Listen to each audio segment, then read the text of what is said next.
there's nothing to prove anymore. Those guys are playing tonight. No, it's the sort of proof for him. She's just said 1,000%. Sorry. Oh, yeah, I just thought, what do you think yourself on the sprint against him? Now.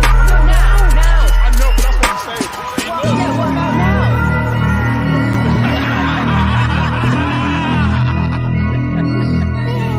Casual Tuesday, by the way. What do you Casual Tuesday?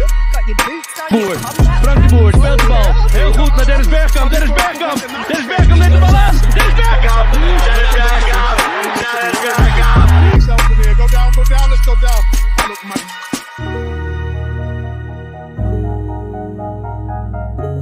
Live here, Balotelli, Aguero!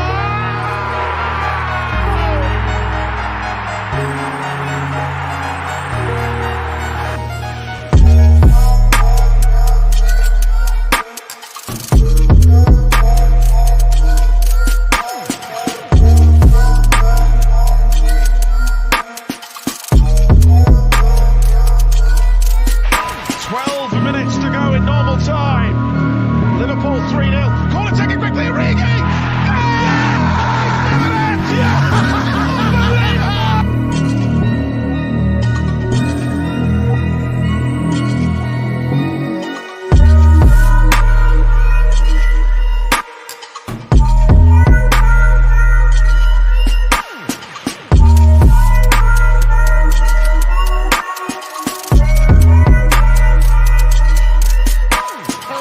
Recuperó con entrado, el cuero lo tiene Cristiano, le puede pegar Cristiano, el golpeo de Cristiano, ¡qué golazo! ¡Gol!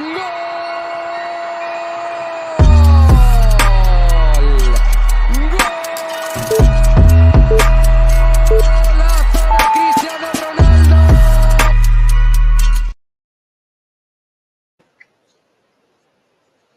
Hello guys, sorry we got some difficulties. I'm trying to fix my light right now. Give me a second. All right, that's not gonna work. What's up guys? We're gonna roll with one light today. Y'all hear me? Fashionably late as usual, yes. I'm probably going to go back and forth between games today. I have Barca pulled up right now because I think it'll be a pretty interesting game. But I will probably be going back and forth between each game. What's up, guys? Yeah, as usual, technical difficulties right at the end. I decided to watch the game in the living room today so I can have the big screen. Julian. How's Corey doing? Corey's doing great. His channel he's taking a break from his channel kind of the same way that I did, but it's because he had a job offer that he got, and he has been very busy. He's trying to help me run our little media business, but he's got a job with a really nice salary, taking care of his family. They're doing great, but he's slammed. He's wanting to get back into YouTube. He's been waiting it out. What's up, guys? Yeah. All right. Let me get situated here. It's been cool. I haven't streamed in a long time. So we'll see how this goes.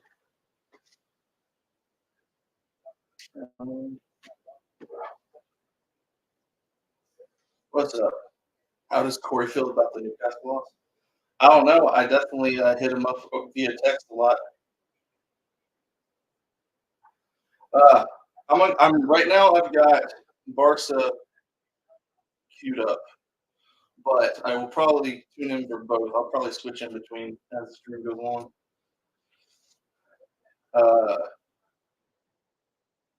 I do have what's it called?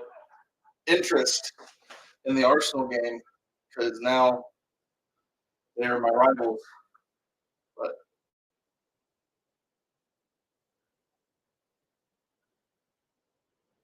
What's up, guys? 34 in the chat now. I haven't streamed in so long, so trying to reorient myself with my whole setup.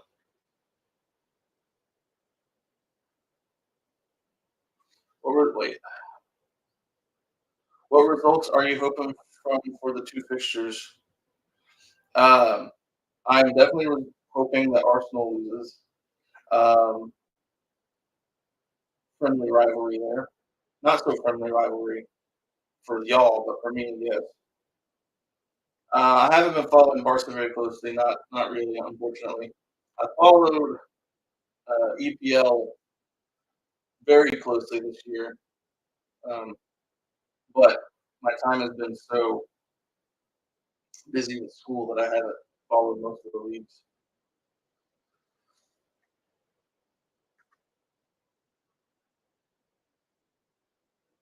But my cricket reaction videos, I've been enjoying it.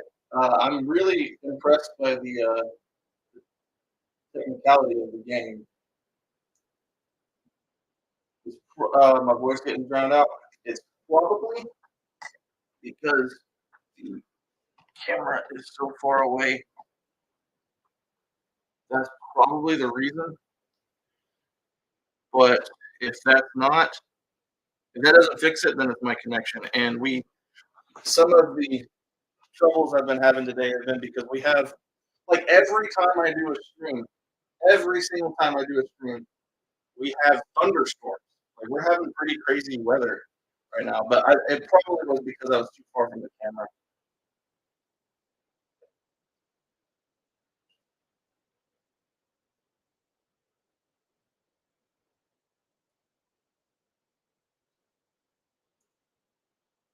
Remember the name?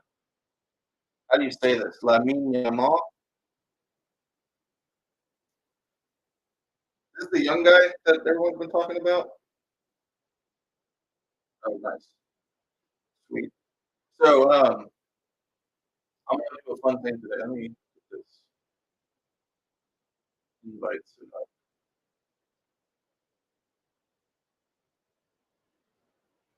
Once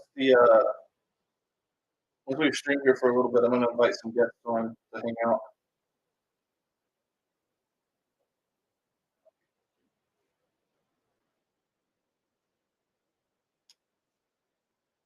Sorry for the dead time, guys. I got to get some.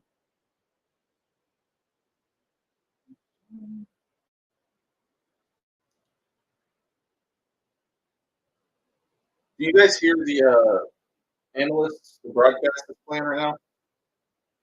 I hope not, because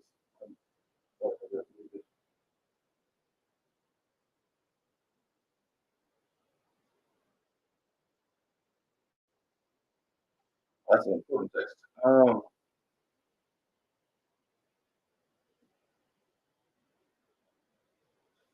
Exciting news, guys. My mom got good results from the doctor. She had some cancer cells that they removed, and everything looks good. So that's exciting. Oh, he's 16 years old. Wow. Good to go. All right.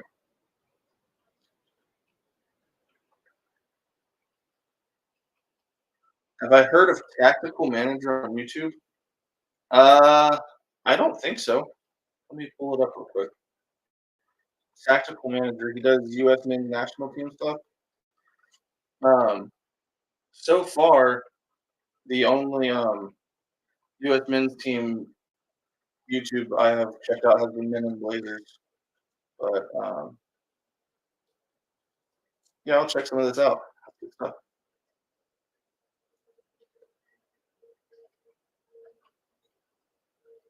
Is it still dipping in and out? My voice. All right, here. Let me try. I'm gonna try something crazy.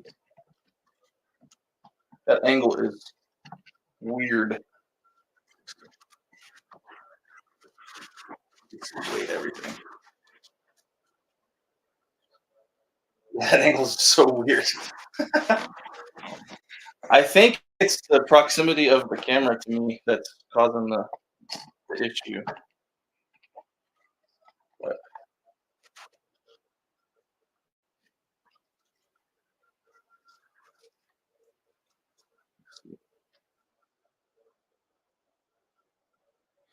so I don't know what's going on here. The game hasn't started yet, has it? Right now they're just doing Thierry Henry's talking right now, like pregame stuff. Okay. Well, I'll try to stay real close to the camera so that way vocals stay good. Yeah. Okay. Yeah, that's what I thought. Someone asked me. Well, someone said uh, we can't hear the game you're watching, so I thought that I thought that maybe the game had started, but no, I'm good. Sweet. Yeah, I figured it was going to be a little bit before it started, and I wanted to start the stream a little early. In fact, actually, now would be a good time to do invitations. Give me 1 second.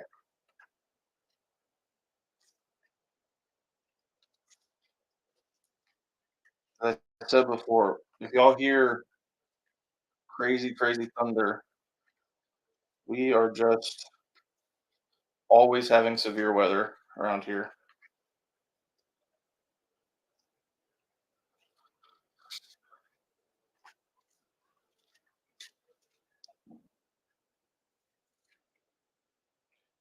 All right, we playing Barca or Arsenal? I probably will do both. Probably going to do both. Starting off with the Barca game. I think that game is going to be fun. I think that game is going to have that game is going to be competitive.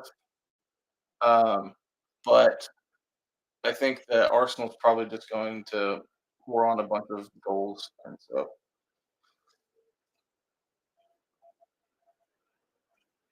America moment. Is they talking about the weather?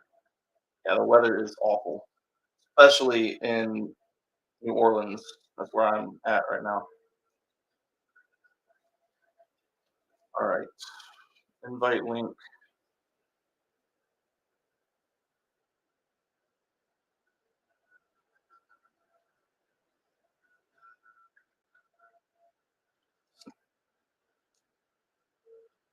They're both at the same time. Yeah, that's probably why they have a Paramount Plus has a like multicast option where they jump back and forth between the games. But I kind of would rather focus on a game until I think that I've lost interest in that game. Like if it's just a snoozer and the other game is great, then I'll probably switch. Great video in English explaining how Brazilian football works. Yeah, I'm definitely interested. I want to get back into doing my focus on specific countries like I was doing last year. I want to get back into doing that again, focusing on leagues in different countries. Uh, I'm wanting to get to Germany as well too because I haven't got to Germany yet.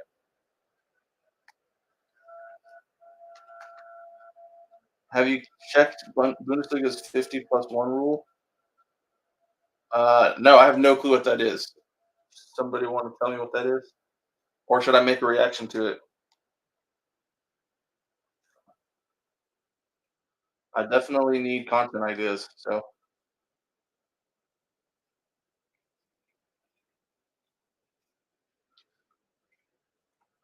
Spurs are not in it. Everything is going great here. So basically, fans have a majority share in a club. Oh, okay.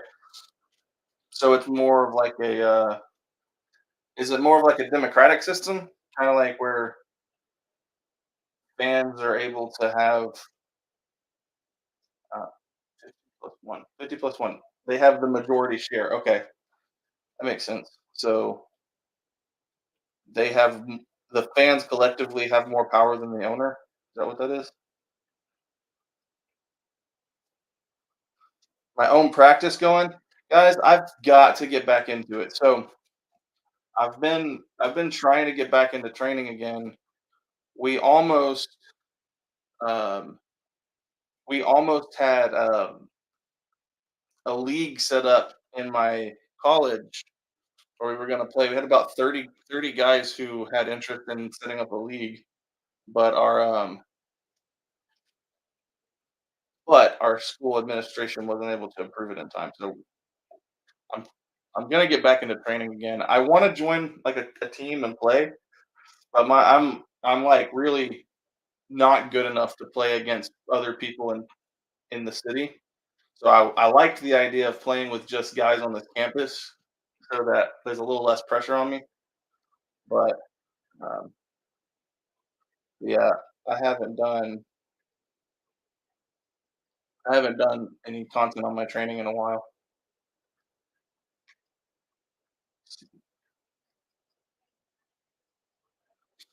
Greetings from a fan in Malaysia. Saw your videos on how you started diving in this beautiful sport. Absolutely. Yeah, it's been a real journey. This is easily my it's easily tied in my mind with American football as my favorite sport. And pretty much if the Cowboys aren't playing, football is my favorite sport. If the Cowboys are playing, it's tied.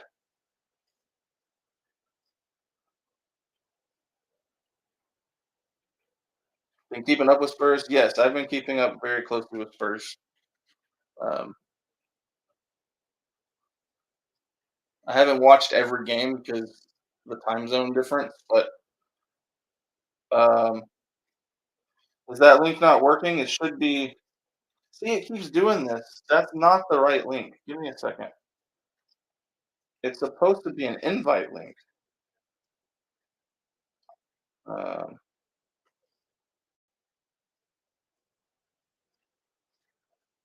I think maybe the way I share it from my email is what's causing the problem. Just did this to my dad the other day.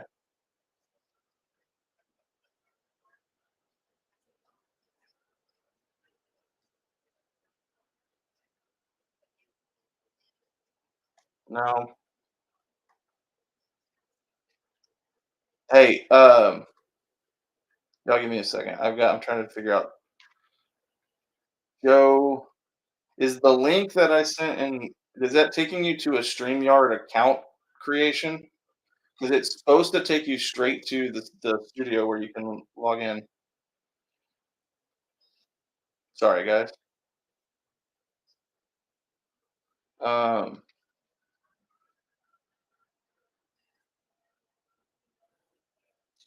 I don't know how to stream to Discord. Maybe it's a little too late for me to try to add this stuff. What if you give USA on the next Copa America? Who am I rooting for in the title race? Definitely not Arsenal. I don't really have. I'm not that big a hater, but I mean, Spurs aren't going to catch up, so not Arsenal.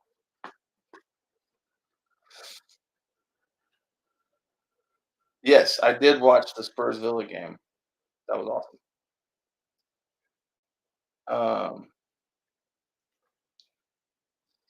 It'll be fun. Have I been following any American this season? Um, just started, right? I've watched some of the Messi performances from the season, but I haven't followed very closely.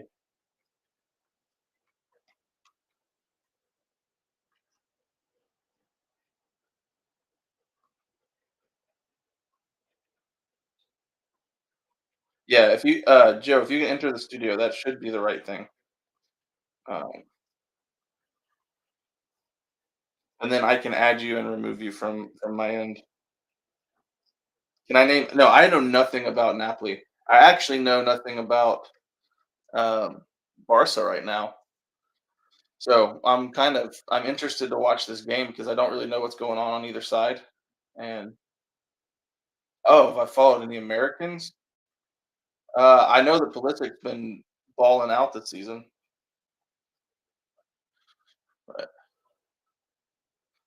Yes, I have. So what I'm talking about right now, I do have a Discord that's for channel members and my Patreon supporters. It's a small Discord with just a few people there. I do plan on opening up a big like community Discord for all subscribers. You don't have to pay to join. Um, I didn't know how to run a Discord community, so I wanted to start off with a smaller group, learn how it works, and then eventually I'll blow one up for everyone so that we can have communication there. Both Barca and Napoli having rough seasons. See, somebody told me this game would be really good, but it sounds like there's lots of injuries on both sides.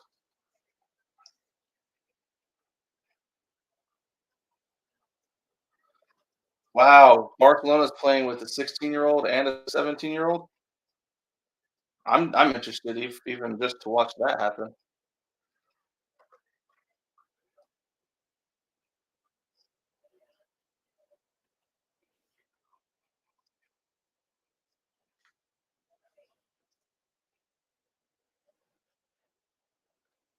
Xavi's leaving at the end of the season. See, I didn't know that. I didn't know. Like I said, I tried to at the beginning of the year. I really tried to get into a place where I was watching um, all the football leagues, but that was unsustainable with my school and workload, and so I haven't been able to actually commit.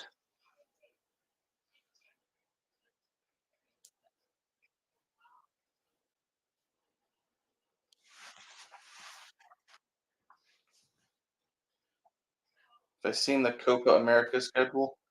I I briefly did, but I didn't study it. The sneaky little secret here on my channel is that I just started back to making content again. So I just started really diving back into the whole football world again. I've been following even when I haven't been making videos. I've been following Spurs all year, but I haven't been following so much of the football world.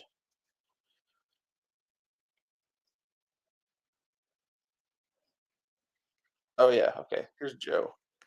All right, so here's something we're gonna do today. Before the game starts, I'm gonna have a chat with one of my. Before I do that, I want to answer one question here. How's the weight loss journey going lately? Back to it, man. Back to it. I've lost 12 pounds this year. That puts me at I think 30 total since I started the journey. So yeah, I'm back at it again finally. I don't know he- how much beer costs in the U.S., but there's enough for three in Hungary. I appreciate it. I don't know what the exchange rate is there, but I appreciate the super chat. All right, so what I'm going to do here, I put a link for some of my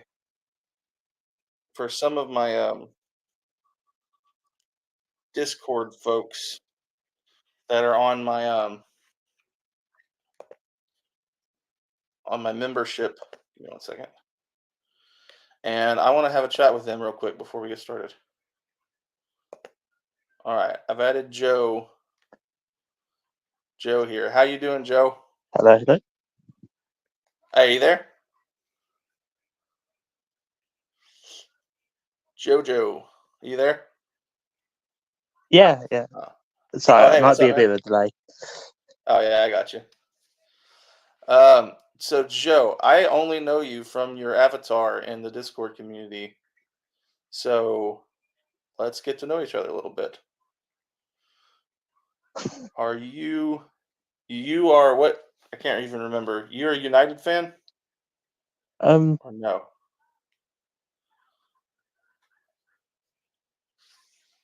Hello? Unfortunately, yeah, I am United. It's a bit Oh, of a dire fun. season, but we won't talk about United. Um, Okay, I just try to remember which one you were. Okay, yeah, you're a United fan. Gotcha. It's been fun. It's been fun all year. So, what are you expecting from these games today? Um,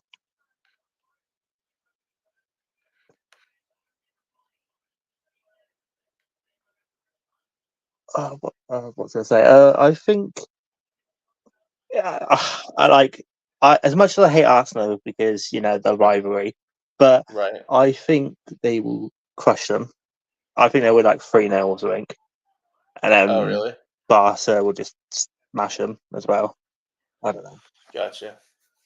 I don't know what I'm talking about, but I'm trying to be very opinionated. So I think that I want Arsenal to lose. I want them to lose bad, and then I think that Barca will probably win, but I think it'll be close. That's what I think. Maybe like 1-0. I don't know. Yeah, I know this is somebody's mentioning in the comments. That's quite a delay. Yeah, we've got quite a delay going on here. So, Jojo, where are you located at? Yeah, I don't know what's going on. That's why I suggest Discord. You can literally just pop in the Discord and that's it. Oh, I got you. Um, yeah, I don't know if I can get it into the Discord, so I got to figure that out.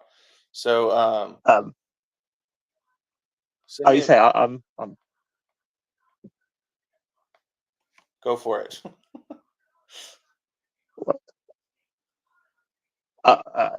sorry, yeah, I'm a bit nervous and bit. Oh, you're good. Yeah, say I'm from Oxford, so I'm Oxford United fan. We're playing tonight. We've got a big match against Bolton. Um,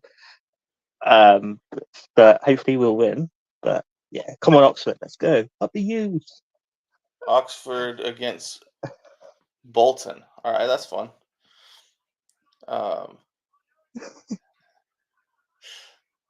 I don't know. I don't know. Is what tier is Oxford in, or what league are they in? So they're in the third division. Third So division, that's League One. We League One. So for my early years, we were League Two, and then we dropped out the league to the conference. That's what Wrexham were in, and we're in it for like 8 years. And over the course of years, we got up and up. Never been in the championship, but we just stuck in League One, League Two area. But we'll take it Gotcha. See, that's because we something can't that's afford to so go up. Because we go up, we'll come back down. yeah. See, that's something that's so cool to me. Like I know I've mentioned it on the channel before.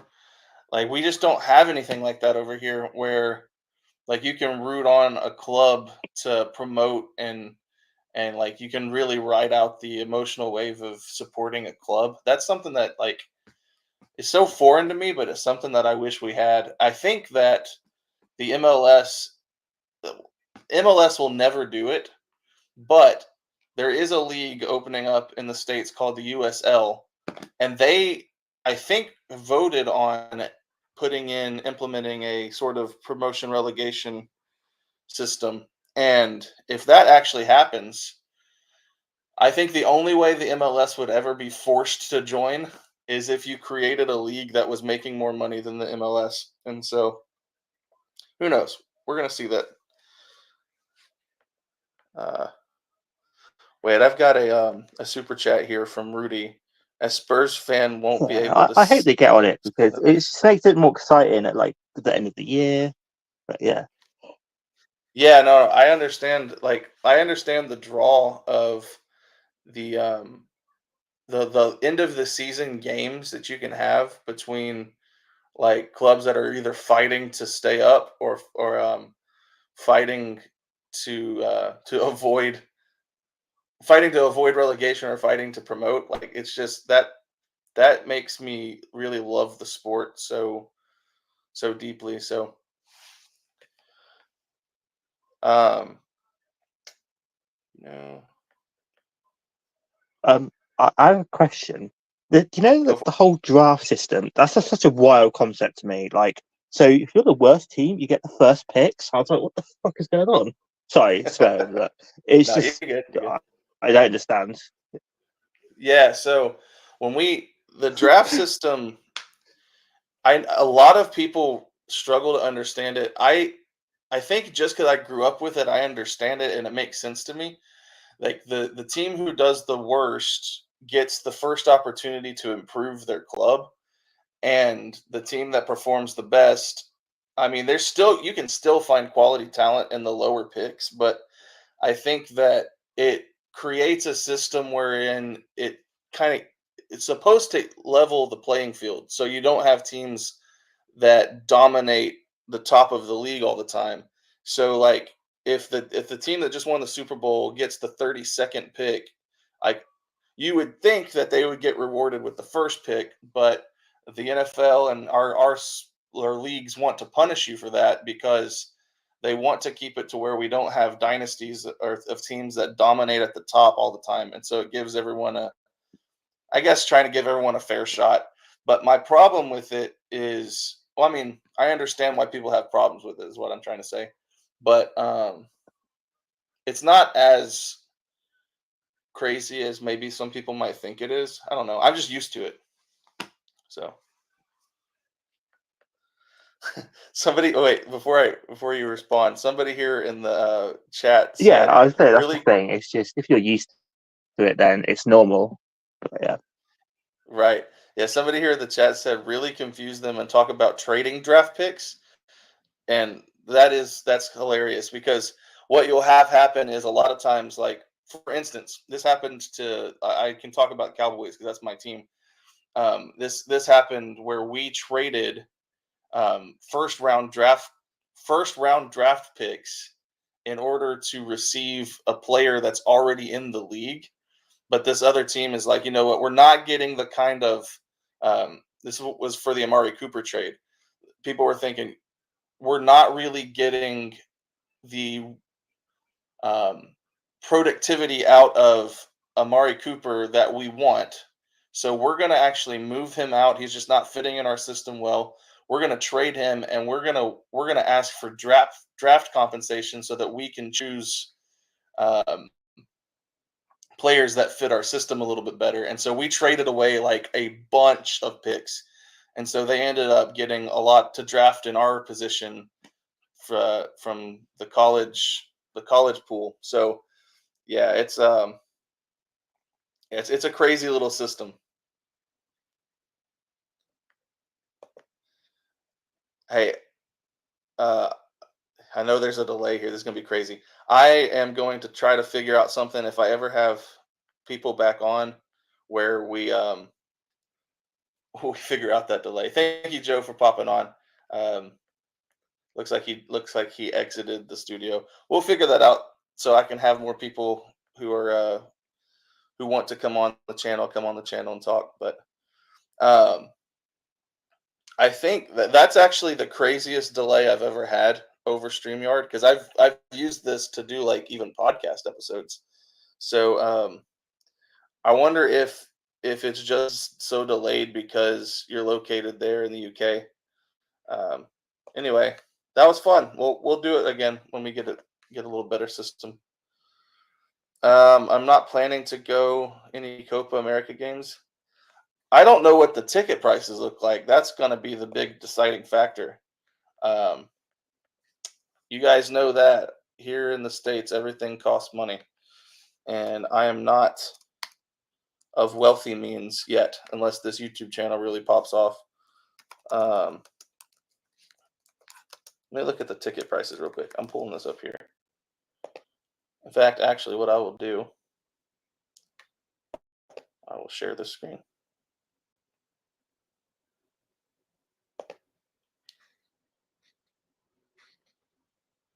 Give me 1 second.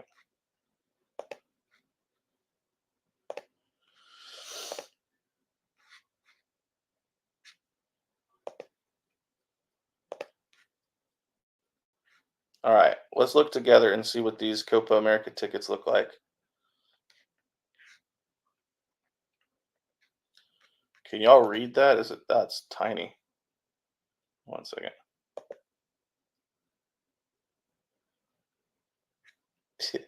Give me 1 second. I'm trying to zoom this in. I am not sure how to do this. Okay, there we go. Let's look at Copa America tickets.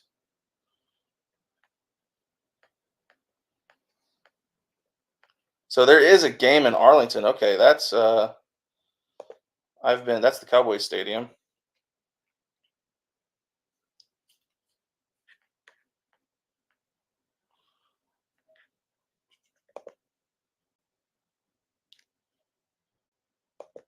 My little computer is not working with me.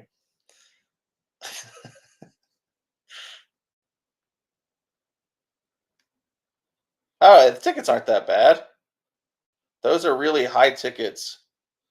So like section 421 is up at the top of AT&T Stadium.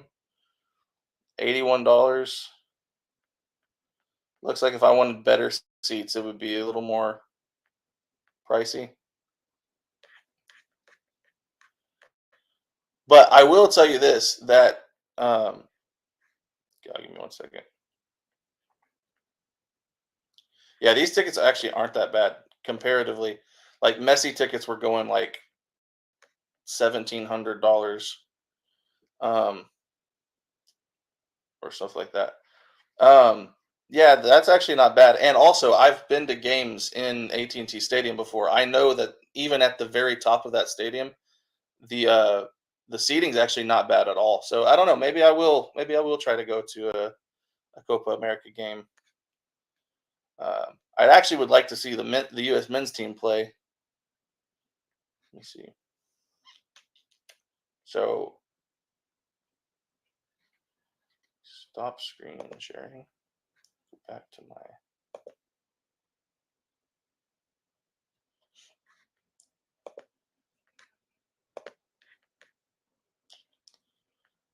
my. You guys, whenever this channel really starts going, I need people to join channel memberships because I need a new computer set up. This is kind of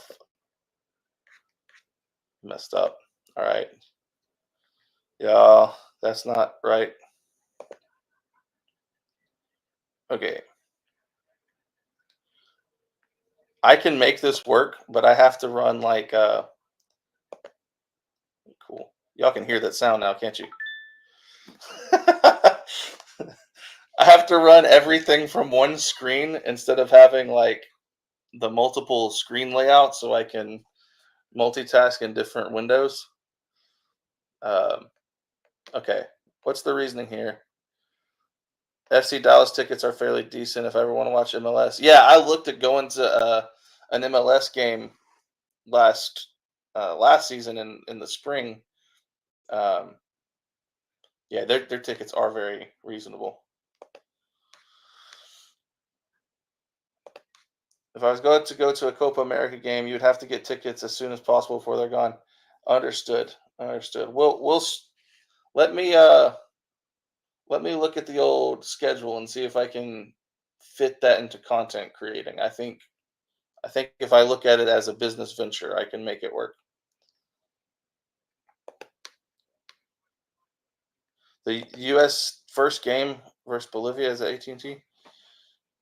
I might actually look into doing that.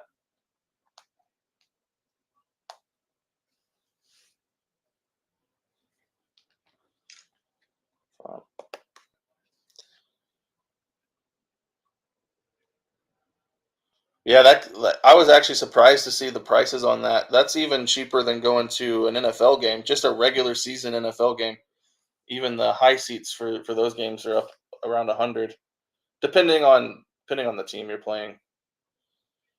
But June 23rd, dude, and that works out really well. I'm not going to promise it yet, but I will try to make that happen actually, because in the middle of June I don't have classes, and I do have PTO that I can use at work, so I can take off from work. So I might actually try to make that work and go actually watch the game there, and maybe even film a vlog. Do a little. I might even see if Corey wants to go with me. If I can get Corey away from his new job and see if we can go together, that would be fun. My favorite Spurs player so far, this one's actually really easy for me, is James Madison. I love watching James Madison play. He's just got an attitude on the pitch that I really like. And obviously, I like Son. He's an amazing player. Um, but yeah, I think that definitely, definitely Madison. Do I watch tennis? Not really. Not really. I've seen some of the women's matches just because I find them fascinating, but I haven't watched a lot of tennis. Anybody ever played racquetball? It's a different sport that we have. I don't know if it's like a worldwide sport. I know that it was really popular in like the 80s. I love racquetball, and so I always compare tennis to it. Because I was great at racquetball, actually really good at playing racquetball, and I always wish that it was a more popular sport over here because I could have played it competitively. But um, it's very close to a lot of racquetball players have started playing pickleball because there's a scarcity of racquetball courts. It's really hard to find a racquetball court. I wish. I wish. Squash and racquetball are very similar. They're played on like the same court sometimes. I think they have different rules, but yeah. My favorite style of football. Um, it's hard. It's hard to say. It's between association football and American football. I think association football is my favorite. More, it's my favorite more of most of the time. But during the NFL season, I love my team so much that I'm really invested in that sport. Check out the tickets for T20 World Cup in the States.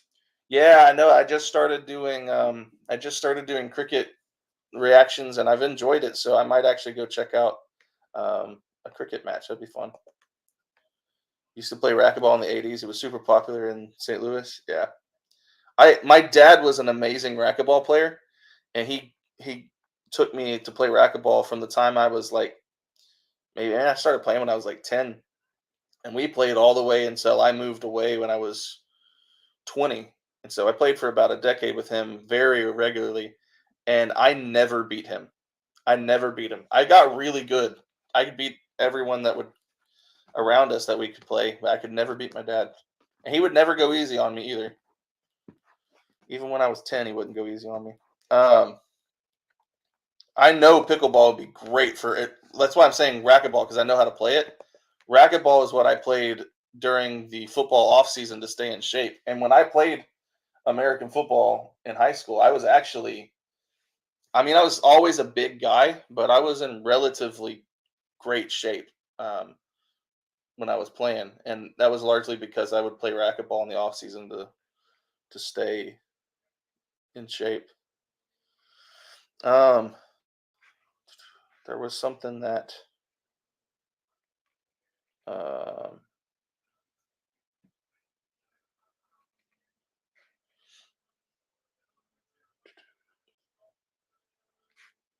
I don't know.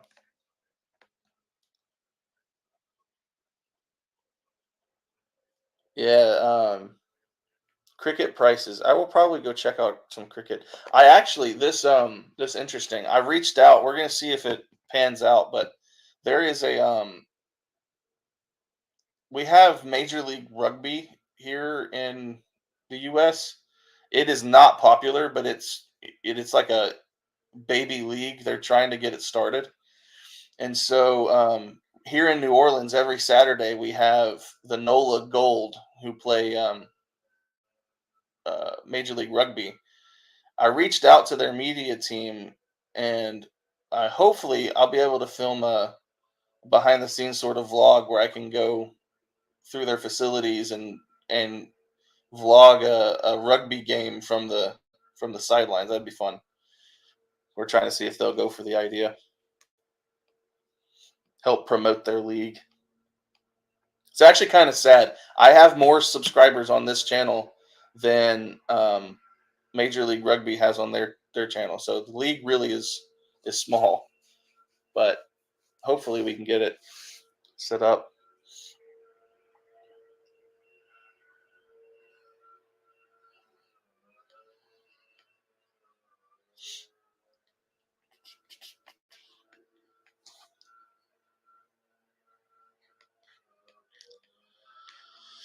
Well, I am ready for these games to get started.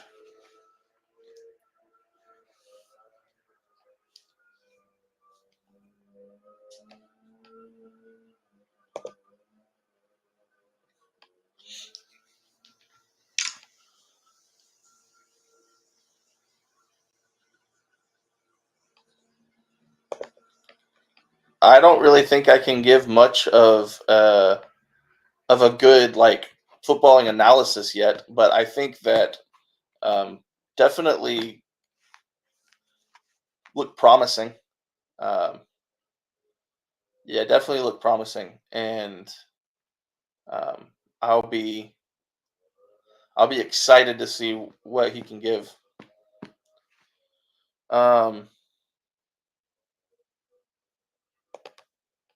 I look very good to see you back again. Question: do you follow La Liga? I really haven't. I've tried. I see the scores roll in, so I've in some sense I kind of have a feel for what's been going on as far as the different results, but I haven't watched any of the games really. I did watch an Atletico game. Not sure who they were playing. That was a while back though. So got your very legal link for these games ready. Nice. Um,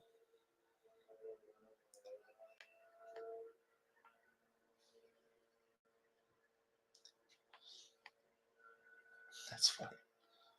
I'm gonna be switching between games in this stream. So right now I'm starting off with Barca, but then we'll probably switch over depending on what's happening on the pitch. Um, Atlanta United FC. My only opinion on Atlanta United FC is I think they have a really cool flag. I like their colors. I don't know anything about their team. I'm an FC Dallas guy, but even then, I've got to be honest. And this is actually, I'll be brutally honest. I think this is probably the major problem with um, Americans who love football is probably most of the Americans I know who love football don't even care about the MLS. I mean, many of them do, but they really watch European leagues.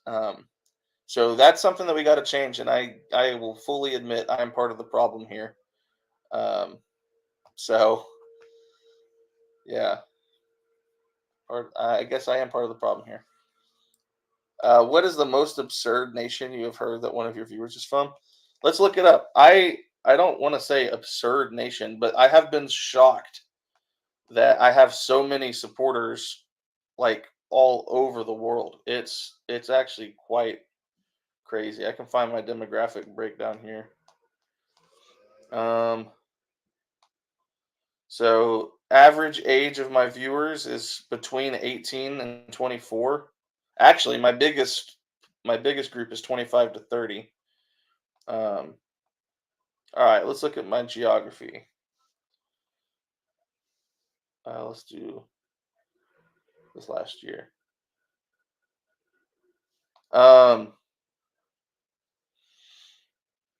The UK is the most of my viewers. The United States is actually second most, which is interesting.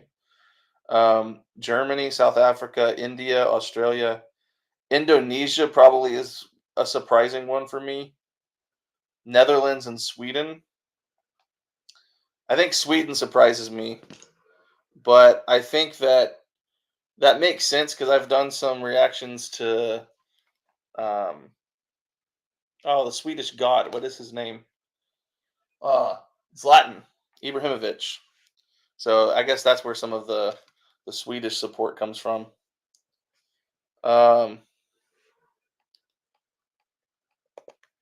Yeah, okay, yeah. This is true. I mean, we support our home city states club when it comes down to it, but otherwise we spend our time watching Europe. It's exactly the case for me. Like, it's more interesting. And I understand that we've got to actually build that culture here. And I really am proud that there is a number of people working hard to build that culture here. But also that it also points to another problem I think that we have. Americans, I've been seeing this in the comment sections a lot. And for like the first 2 years, I didn't really take a whole lot of offense to it. But now I'm starting to realize, or no, the first 2 years I did take offense to it a little bit. But now I'm starting to realize that there's some truth to it. Is that Americans treat sports as entertainment. And that's just the case. We watch what's entertaining. And right now, what's more entertaining than the MLS is everything happening in Europe or in even in South America. It's more entertaining there, so we watch sports for the entertainment value. I think it's unfortunately a byproduct of being such a prosperous and huge nation that we've become very consumerist. So we consume sports rather than participate in it. I think that's a problem. I don't know. I don't know if that made any sense to anybody in the comments, but it feels a lot like we treat sports as something to be consumed rather than something to be participating in. Now, that doesn't mean we don't participate in sports. Our college football season is as close to the European and worldwide approach to sports as you'll ever see. It's close, but that's the only time where we really take that level of pride in the games. Professional sports for us is entertainment. College sports and high school sports is where you see the community engagement. So I think that's interesting. I'm just kind of rambling through these thoughts. I'm actually thinking about making a video about this. So I've been thinking a lot. I spend most of my days actually thinking about a lot of these things and trying to figure out how to make content about it that's actually good. So yeah.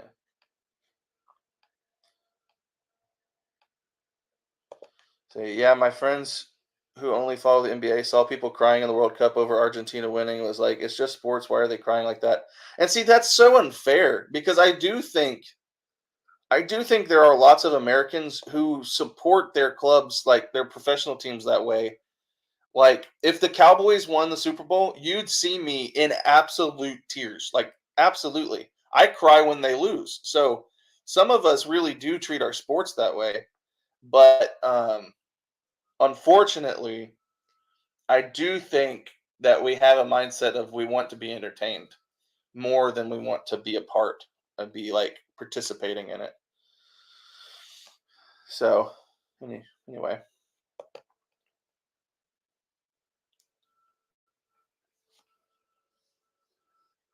I think the MLS need to have some relegation battle. It'll never like I would be so shocked if MLS ever adopted relegation. I don't think it'll ever happen, and the reason being, I don't think you'll ever be able to convince those owners, those billionaire owners, millionaire owners, to relinquish some that much control and have the possibility of their investment tanking. Um, the only way I can see it happening, and there is a possibility that I can see it happening, and it looks like the game is about to start, so I'm going to go ahead and put the switch to this layout, which should allow you to see the time. But like, um, yeah, I do think like unfortunately, and I don't want to get off into this because this will be a whole side topic because I actually am not anti-capitalism, but unfortunately, that's when it affects sports, it's like a poison. And so I don't think you'll be able to. I don't think you'll ever be able to get to a place where the MLS will allow relegation. But if the USL if the USL ever did adopt relegation, and they do have like a tier system, or at least that's the way it would theoretically work. the proposal.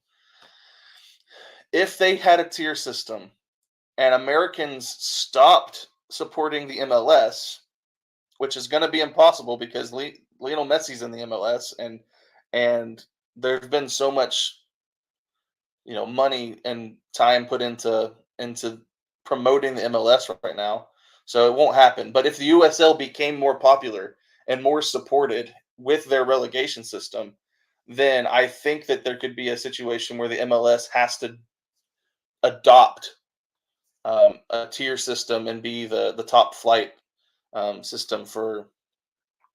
Oh no, are you gonna be? All right, guys, y'all give me a second. They decided to put the score at the bottom. No, we're good. We're good. We're 18 seconds in. Can you guys see the score on the? Give me a second. What is happening here?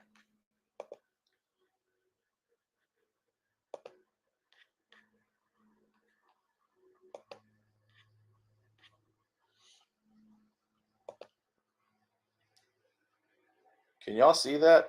What's going on? Give me a second. I'm going to go ahead and answer this super chat from Billy Butcher. Thank you for sending that in. Hey, Luke, do a watch along for opening match of IPL. It's a big rivalry match. Watching a live cricket match is better for learning sport by reacting. Yeah, that'd be fun. We'll see. We'll see if we can make that happen for sure. Okay, you guys can see the score there. Okay, we're good. Somebody let me know if you can, in fact, see the time stamp. Because I'm watching, we're a minute and a half into Barca and Napoli. Sweet. Very good. Yeah, I will start trying to do some cricket content on the more cricket content on the channel. I have enjoyed what I've seen, but I won't lie to you. I expected to not enjoy it. I really did. I expected to not enjoy it. But we always say that thing about Americans hating low-scoring sports. Well, cricket's a perfect sport for us. Those scores are in the 200s. So it's like if baseball gave Americans what they truly loved, which is scoring.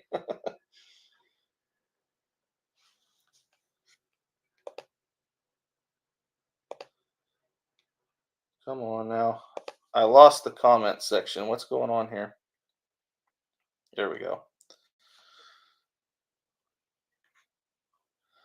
See, he's going to be watching the Arsenal game. I know that. That's for sure. Oh yeah, is the cam too low? Give me 1 second. I think I can change this. All right.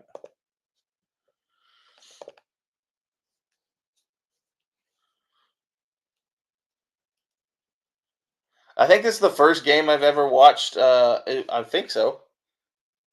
I think this might be the first game I've watched Xavi play, or Xavi coach. Is the delay really that bad? Man. Because I'm sitting here, it's 3:34 right now. I don't know if the delay is really that crazy. So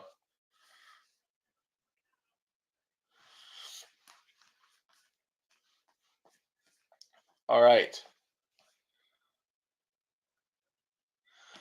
So I'm gonna try my best as I watch to sort of see what I can see. Like I said, I don't know. Y'all tell me, who's the player that's 16?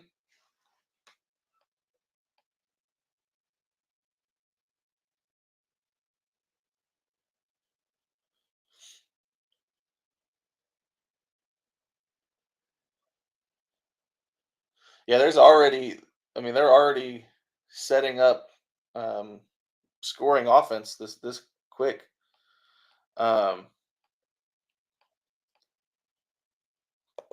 Yamal. Wait, so what number is he in, and what position should I see him in? Boy, there's already been a few chances created in this game just 5 minutes into the game. I wonder if the injuries are going to cause this to be a less defensive game. Who knows? Messi's old position. He is um, one of the strikers, or not the striker, but he's one of the attacking players. Left wing number 27. Gotcha. All right. Okay, yeah, I can see him right now.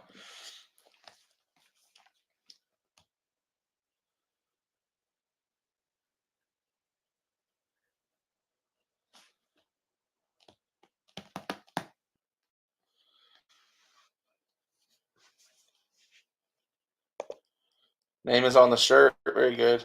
I was trying to pick him out from because they're not showing the close-ups yet. I was trying to figure out where he was on the pitch, but I located him.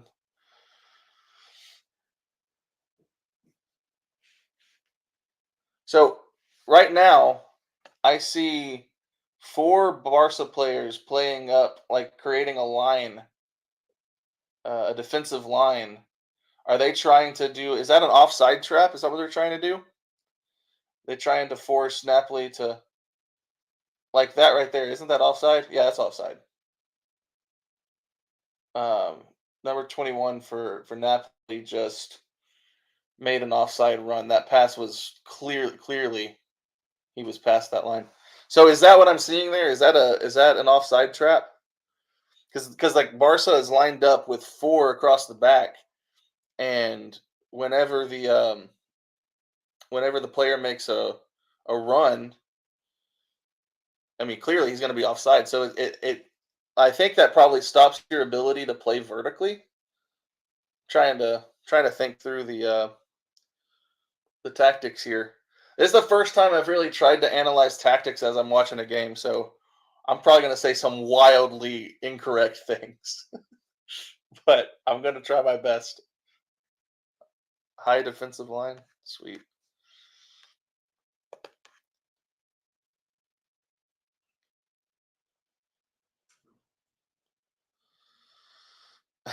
Napoli coach makes me hungry.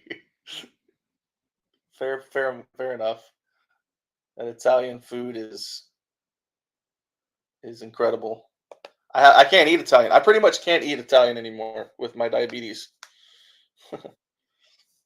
So it's just nothing but carbs. All right. So Yamal just trying to make a run just now.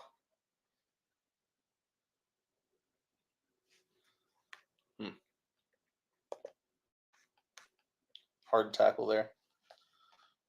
Trying to squeeze the pitch, give Napoli less space. Yeah, I can see that.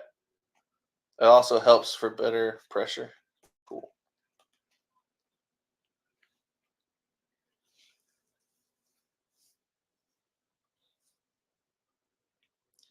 Probably just had American Italian food. That is probably fair.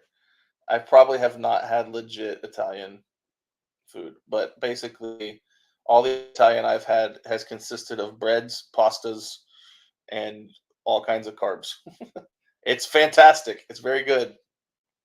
But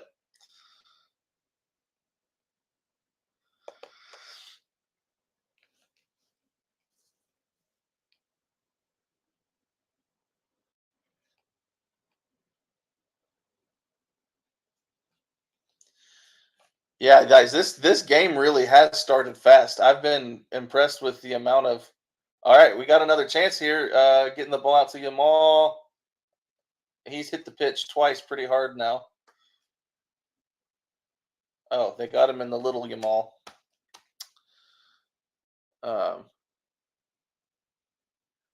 So that's fun.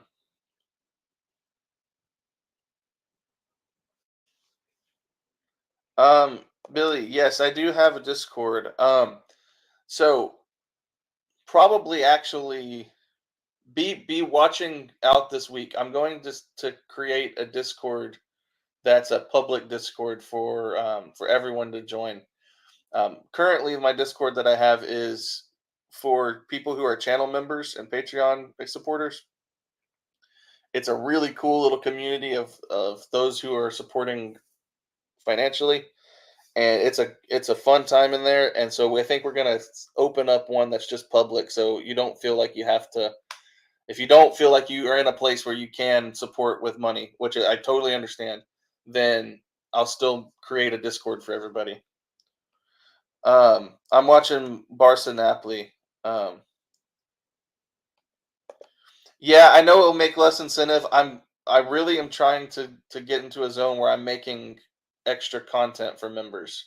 So that members Discord will end up having a lot more um, exclusives and stuff like that. But yeah, man, at this rate, it probably will be a pretty high scoring match. We've already seen, what is it, like 3 chances created in the first 10 minutes of this game. So that's a lot of fun.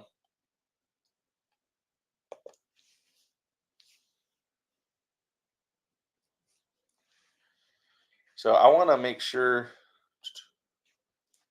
I'm going to turn the volume up here so I can hear the so I can sort of hear the game. Y'all tell me if y'all can hear the game. I don't want to get copyright strikes. But man, we got another opportunity unfolding here. They're playing with a lot of speed.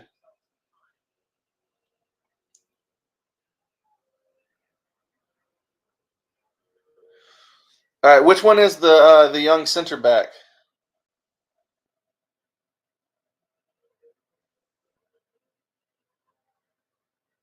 Is that number 4? Is he the young center back?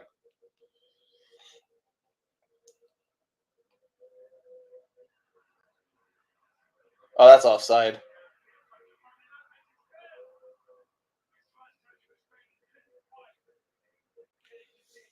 Was that a? I thought that was an offside, that chance just now. Oh, okay, 33. Okay, gotcha. How do you say his name? Kubarsi?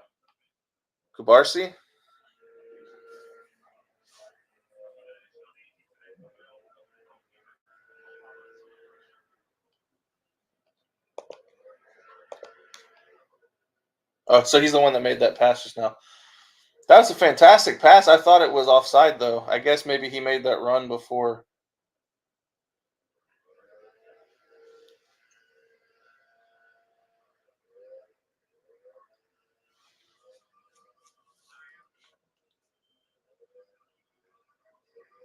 All right, now Napoli with a chance. Oh, he really had a chance there.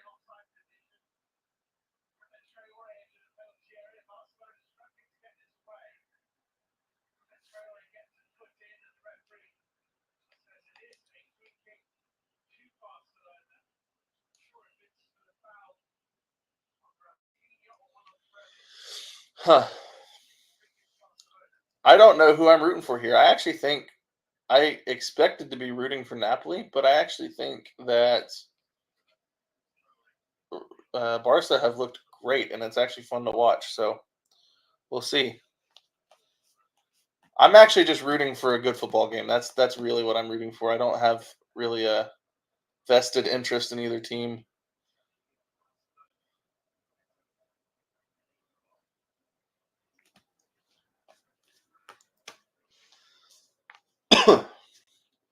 Well, I stream in a U.S. game this summer. You talking about the men's national team? I might.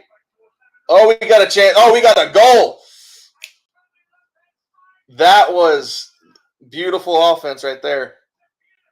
What a beautiful play. You just could feel it. You just knew that there was a goal coming. It was building up to that. Look at it, choppy. Yeah. Yeah, no spoiler zone for sure. But I think we might be all in sync though, because I that didn't get spoiled for me. I saw that coming, or I saw it developing. Uh,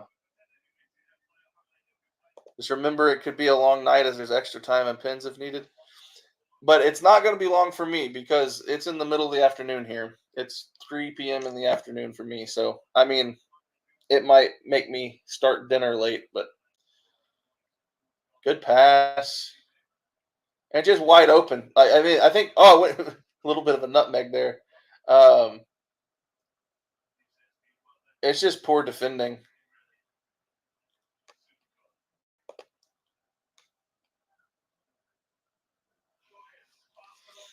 It's that guy's first season as well, the scorer. Nice. Yeah, see, this is what I was just saying. There's so much space at the back there. I think that was poor defending more so than it was good offense. I mean, good job for Barca to exploit that, but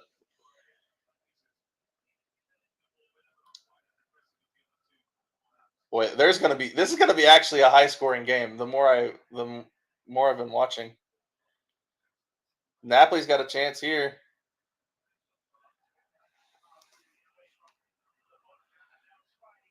So let's well,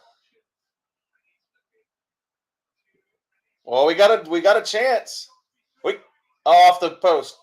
But there with the rebound.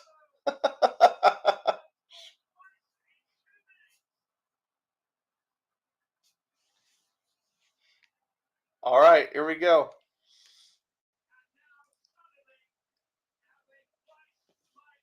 Yeah, that one did get spoiled, but so we will we'll see. I didn't think that I thought we were all synced up, so I was expecting no spoilers there. That one came in just before I saw it.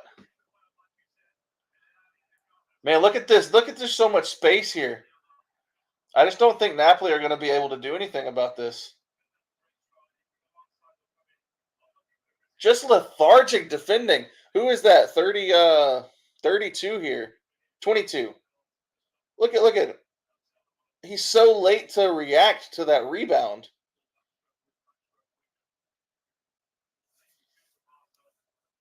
Really poor defending from Napoli here.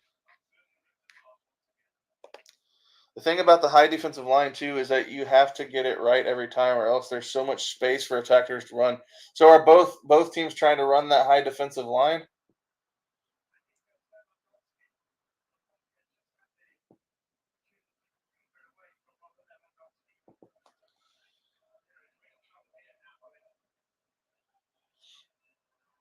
Okay, so it's not that easy to defend a rebound. He could have done nothing there. I don't know. Maybe you're probably right. Seeing as I've never played, I probably don't know what I'm talking about.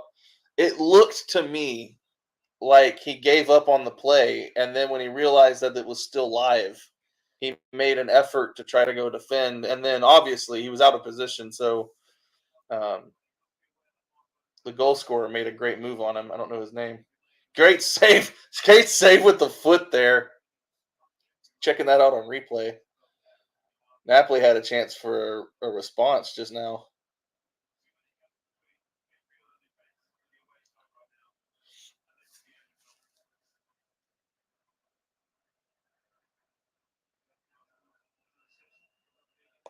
After the rebound, the ball can go anywhere. The problem is the high line. Yeah, you know what? I will defer to some of y'all's knowledge because I don't obviously I've never played at this high level or played at all. So yeah.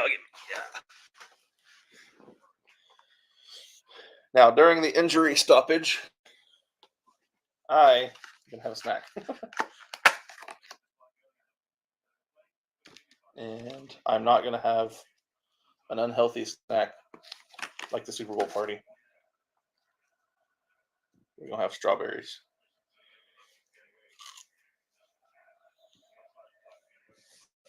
You have to have fast center backs. Okay. Highlighting requires a lot of concentration. It can be really tiring because you have to be aware of you and your colleagues' positioning constantly. Okay. Interesting.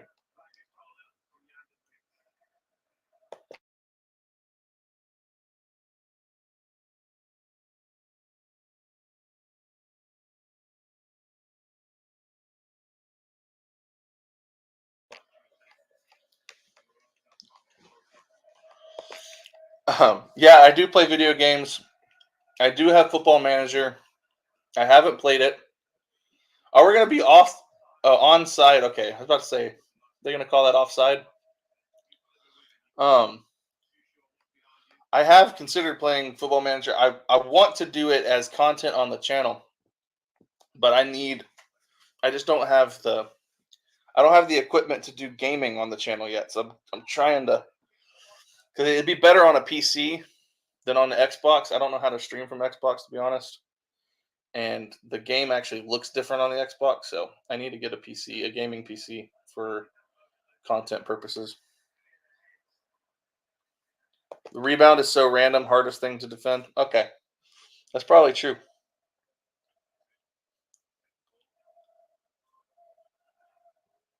Obviously, I couldn't defend it. I was just over here being critical from my couch.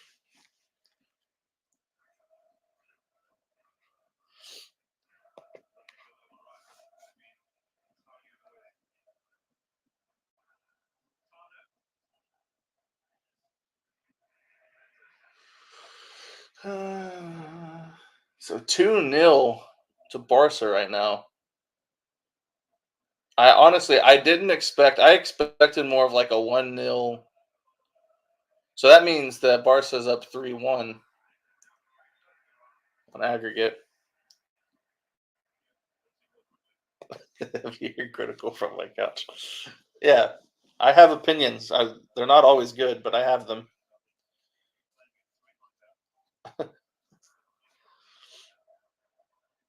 Plan on streaming for the Euros? I don't know. It's hard to keep up with when games and matches are being played, and keep up with my work schedule. It just really worked out today that I had the day off and I was able to fit this into my content schedule.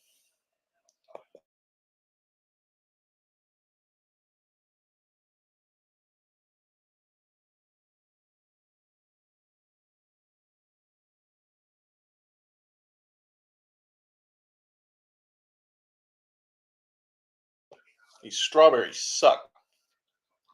Ugh. Strawberries are supposed to bring joy to your life, and those are unenjoyable. Nothing worse than a bad strawberry.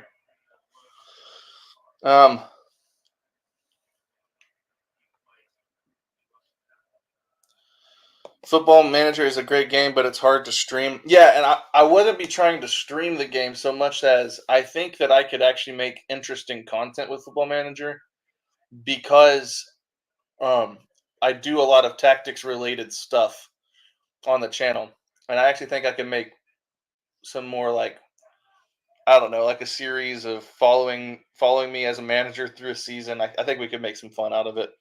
But I don't know that I would stream it as much as I'd have more tactical videos to make from it. Good save. Good save by the Barca goalkeeper there. Chemical strawberries. Yeah, probably. Fresh fruit for rotting vegetables. Yeah, we'll see. I did sign up for a coaching course, and it is something that I'm interested in doing, but we'll see how it lines up with overall my career goals. I tend to be the kind of person that bites off more than I can chew because I want to do so many cool things. We'll see.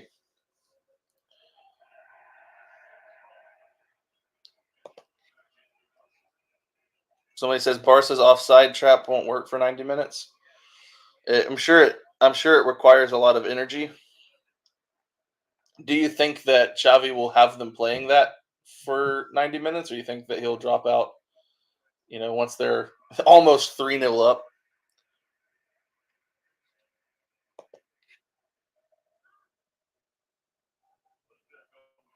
Take on Wrexham on Football Manager and take them to the Premier League. That'd be fun. Or I could create my own squad.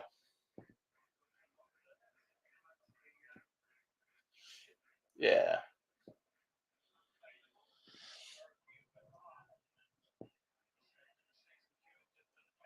So what's the ref doing that is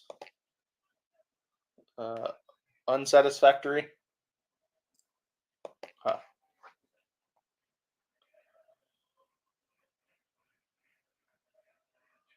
Wait, are you kidding me? Did Ange actually say that Football Manager helped with his tactics? I could see it. He plays it like it's a video game, which is exciting, but also sometimes frustrating, but mostly exciting.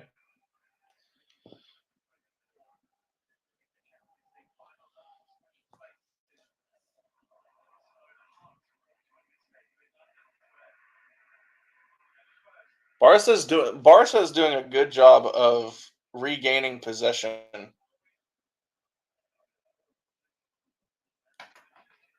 At least that's what I think.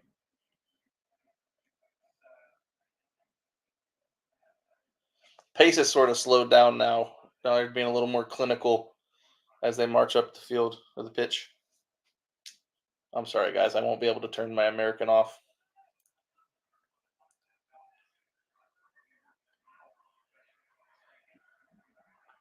So I sort of see the tactic that they're playing here is to play the ball. They're trying to get the ball to Yamal on a run because he can use his speed to get out there. They've done that several times. That long sort of outlet pass to him out on the wing.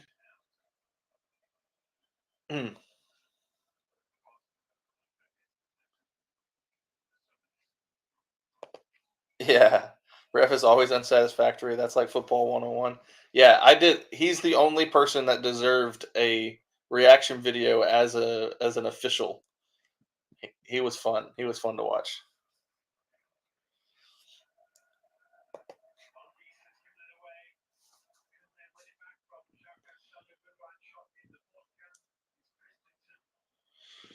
All right, somebody give me an update on the Arsenal game. What's the score over there? Honestly at this point, I'm pretty invested in this game. I don't know that I'll switch yet unless it just gets to be a bloodbath here. Our Arsenal game only more interesting because Porto can genuinely knock out people top 3. Oh, it's still 0-0. All right. I'm actually enjoying watching this young player for Barca. They keep trying to get the ball to him there on the wing.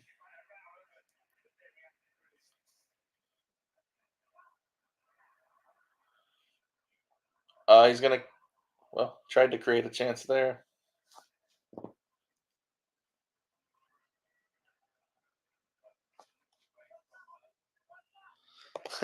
Dan watching the Arsenal game and listening to me for the commentary of the Barca game.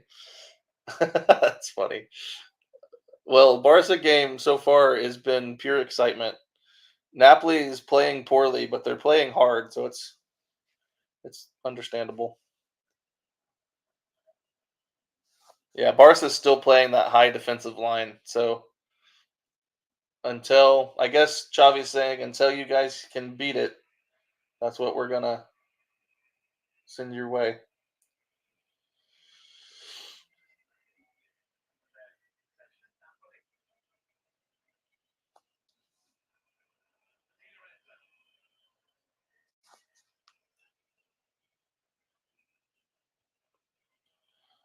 So they're playing. Napoli's playing this little.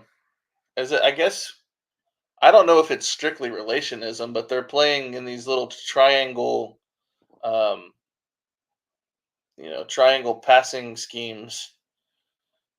So I don't know. It looks kind of relationist. Oh, we got a chance here. Oh, we got a goal. A goal from Napoli, so it's 2-1, unless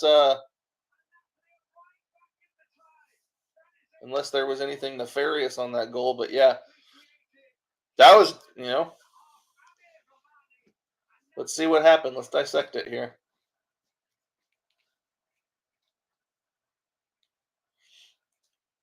All right. So we had this little. Oh, is it offside? That was such an exceptional pass. That first pass, I don't know what you would call that. In basketball, it would be a pass to assist. That first little pass in that series was. Oh, we got blood. We have got blood on the pitch.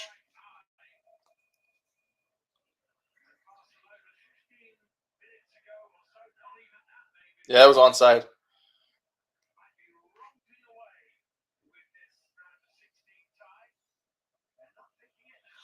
People always say 2-0 is the most dangerous lead. Yeah, we'll see. So it's 2-1, Barca over Napoli right now.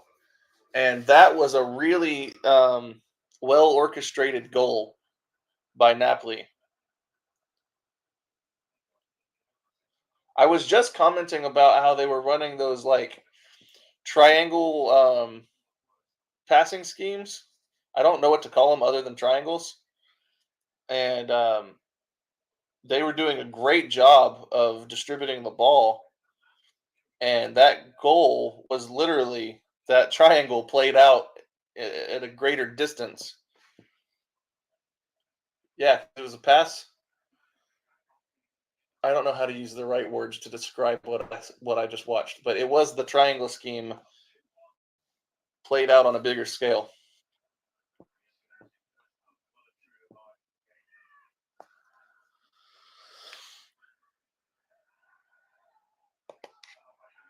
Why did I say about the offside trap not working?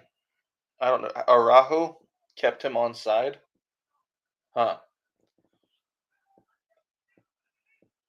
So if they had played the offside trap perfectly, they wouldn't have been able to orchestrate that goal. Sure, that did not make Xavi very happy.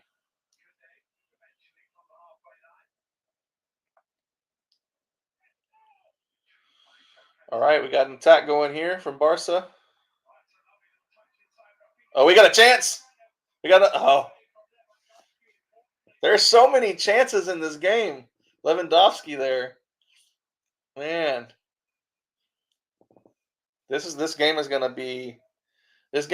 be down to the wire.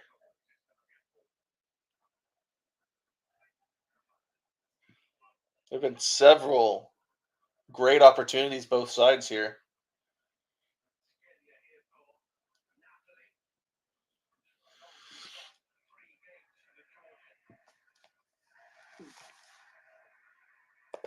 If all defenders are high but one stays back, the attackers can just run past the defense. Okay. Yeah, I see it. You mean a stop and go or 1-2? I don't think so. I'm not sure. Somebody who was watching those passing schemes can explain better what I was seeing. But they were playing in tight clusters of like 3, so that they were quick triangle passes.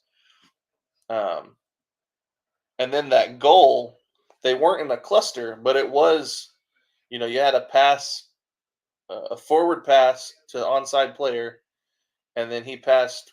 We had another chance from Napoli. Oh my word! Just almost the equalizer. This game is not over at all. This game is very live. Great save by the goalkeeper. That would have been a goal, wouldn't it? Or just hit the crossbar.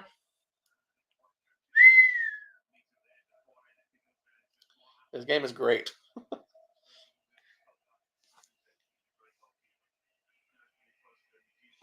Somebody saying, I hope Arsenal wins and qualifies. Hopefully they'll fall behind in the Prim. I don't know. I just don't want any success to go their way. Actually, I am going to do a video devoted to Arsenal. It's only fair. I've been doing, neutral videos on every club. I can't let my my fandom color my content creation. Man, that is an excellent save. That was definitely going to be a goal.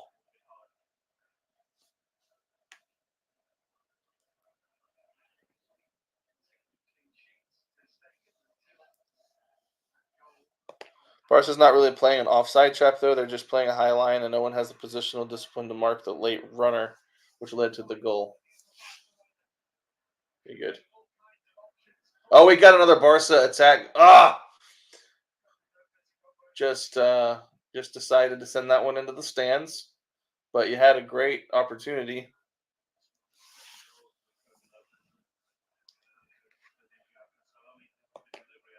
No, I'll take credit on that one. I brought up the offside trap. I saw when the game started. I noticed that high defensive line, and I asked if that was an offside trap,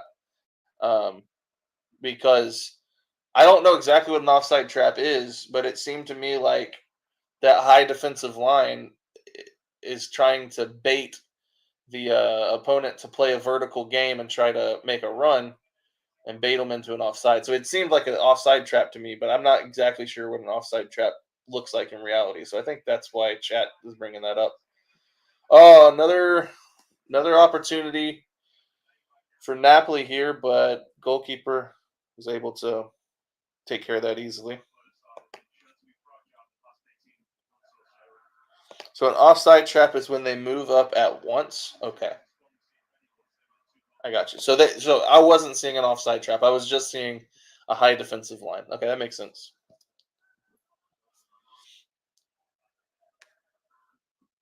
Yeah, because all I noticed was they had 4 players like in a straight line, like do not pass this line, and so my mind immediately went to offside trap.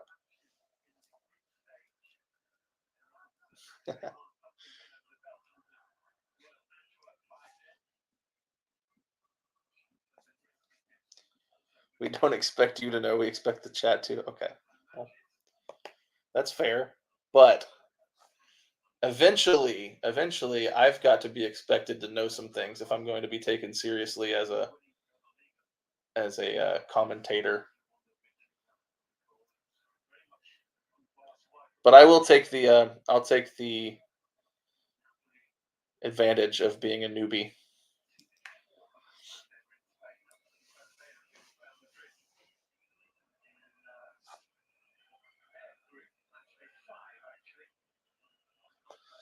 All right, top level teams don't really play offside traps anymore because they're extremely high risk. The only teams who rely on that are those who want to play a high line without having the quality to do so. Okay.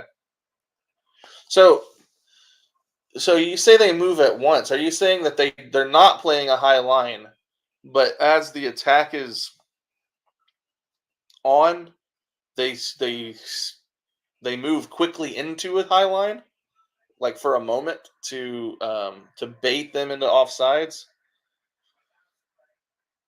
and then they go back to playing without a high line? Is that what an offside trap would be?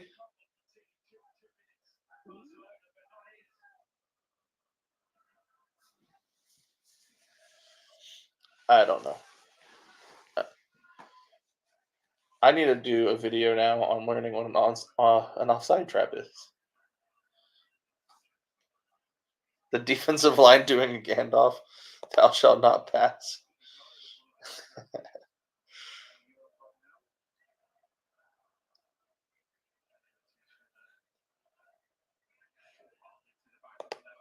So they just step up a few steps the moment they want to pass behind the defense. I see. Okay.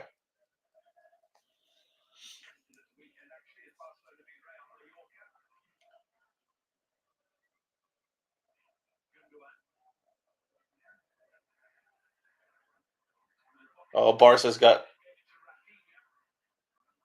For a second, I thought they had numbers, but they did, in fact, not have numbers.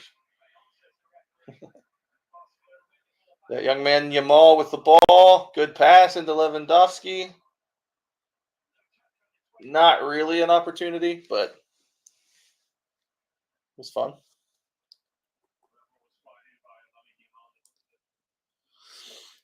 I did watch. I've watched bits and pieces of La Liga. I watched a full game last season, which was that 7-0 thrashing Atletico game. Can't remember who they were playing, but they won 7-0. And then this season, I've watched some highlights and checked some of the results, but I haven't watched a La Liga game.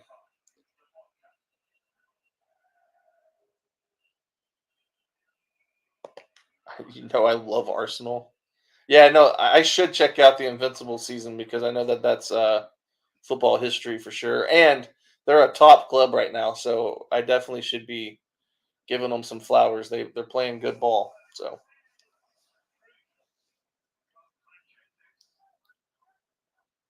So Arsenal scored in the other game.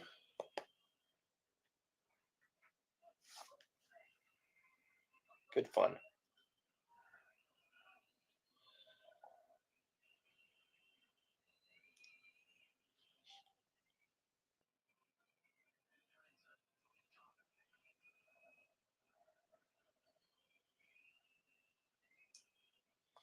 So 1-0, 1-1 aggregate. That's actually a tight match there. Napoli with an opportunity here, but they do not have numbers. Cleared away. Oh, we got a run by Barca. If he can ever get control of the ball. Pass to nowhere.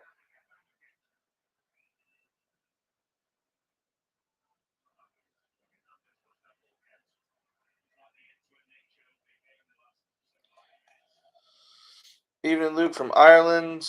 Enjoying watching your football journey. Nice to watch you learn the world's game through untarnished eyes. Well, I have thoroughly enjoyed it. It did take over my my sporting life. That's an offside. Offside by Napoli there.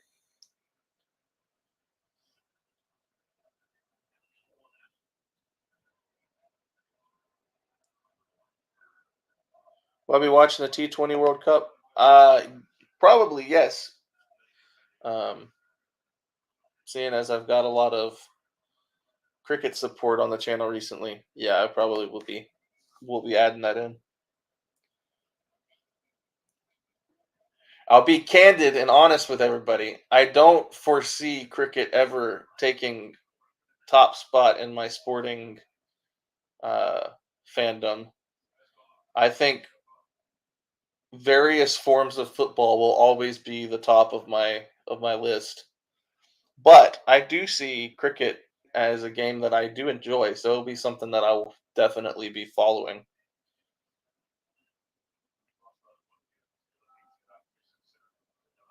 And it is cool that the T20 World Cup is here. So yeah, we'll probably.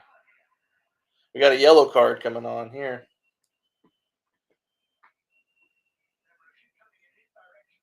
Is young Yamal given his Lamine Yamal given a yellow card? It's because of the foot placement. Because he sort of kicks at him. Huh.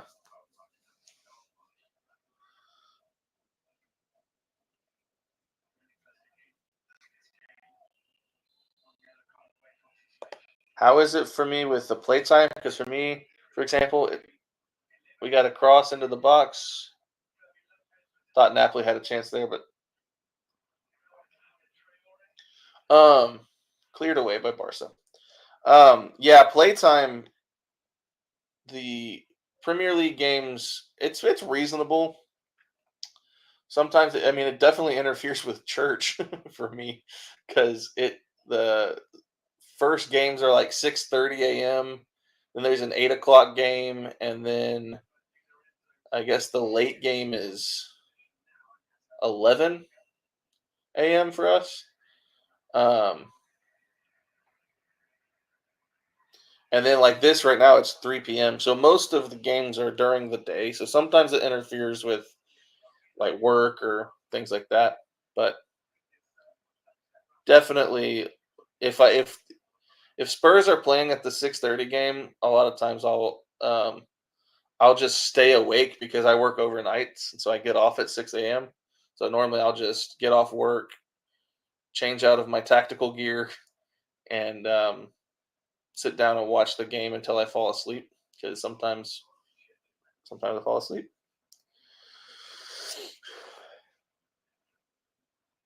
But yeah, sometimes I don't watch the game live because, like I said, getting off at 6 a.m. If Tottenham is playing at the 8 o'clock game, I'm just asleep by the time it comes around. I just can't stay awake.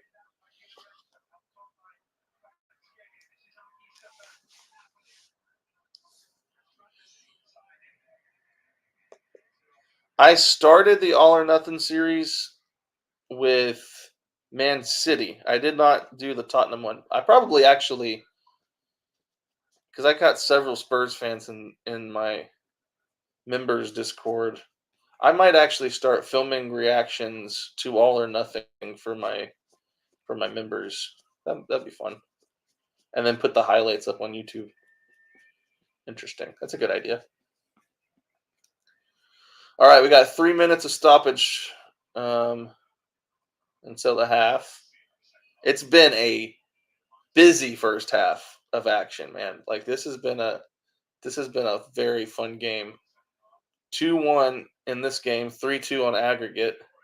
Napoli's got a chance coming up here, but Barca has numbers. They're going to clear that away.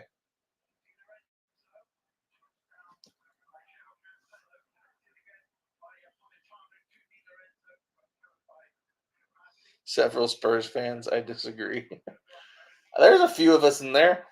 I've got some company.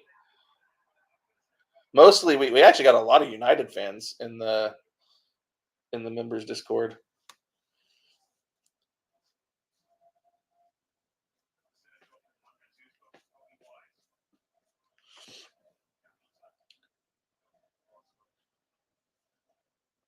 All right, we got a yellow card given to Jesus.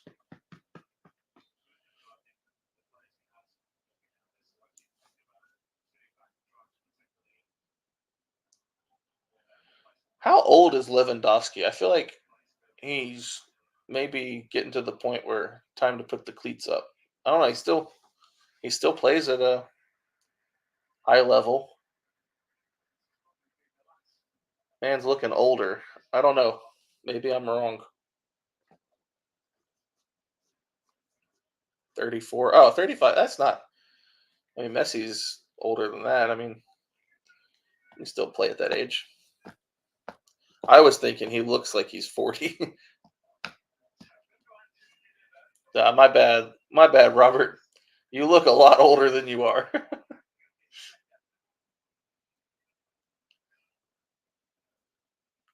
Don't mean to be disrespectful. He's a great player. Oh, Barca's got a chance, and my game is lagging. Come on. I pay a lot of money for this internet connection.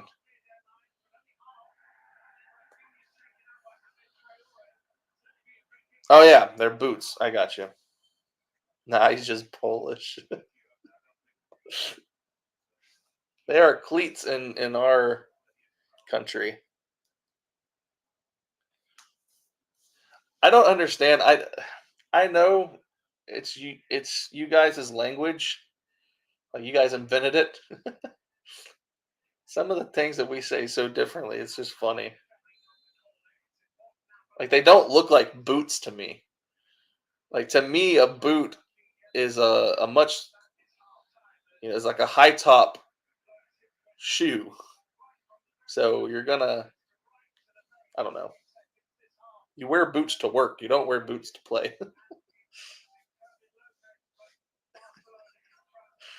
I'm American. I'm gonna sound like it. Yes, that's for sure.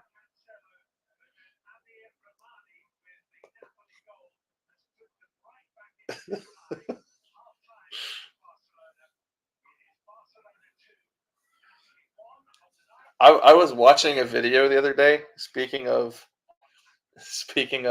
the way we say things, I was watching a video the other day talking about the differences in the language, and they were speaking English, but I'm listening to them speaking English, and I'm like, I don't know if I understand a word you're saying. I think they had like a thick, very thick accent, and I was trying my best. I was trying my best to understand. Like, I know we share a language, but that's funny. Also, I found out something the other day, and I actually need to do the research on it to find out if it's true.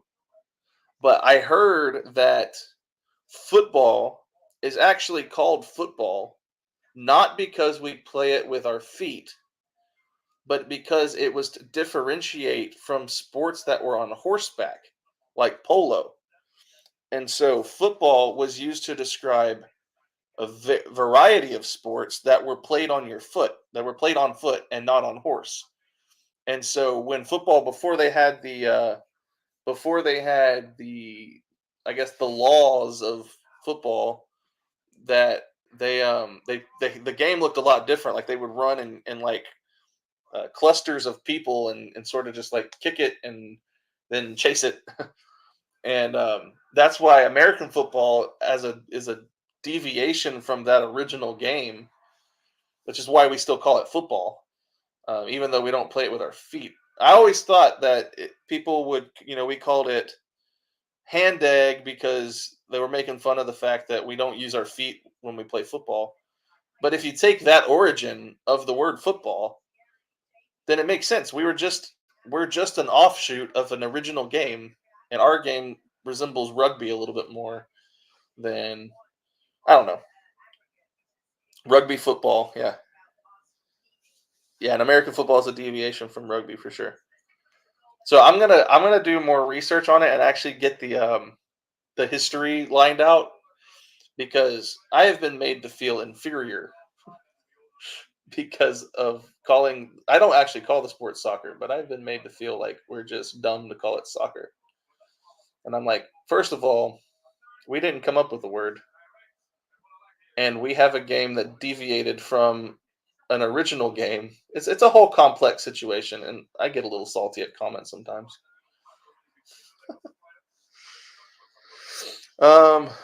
Let's see. Have you ever seen the Atherstone ball game? It's the last town that plays a historic version of football. Is this the game where they like run through the town with like thousands of people at a time and they literally are taking a ball to the other, like several miles to another goal? I don't know. Uh, okay, that's what that is.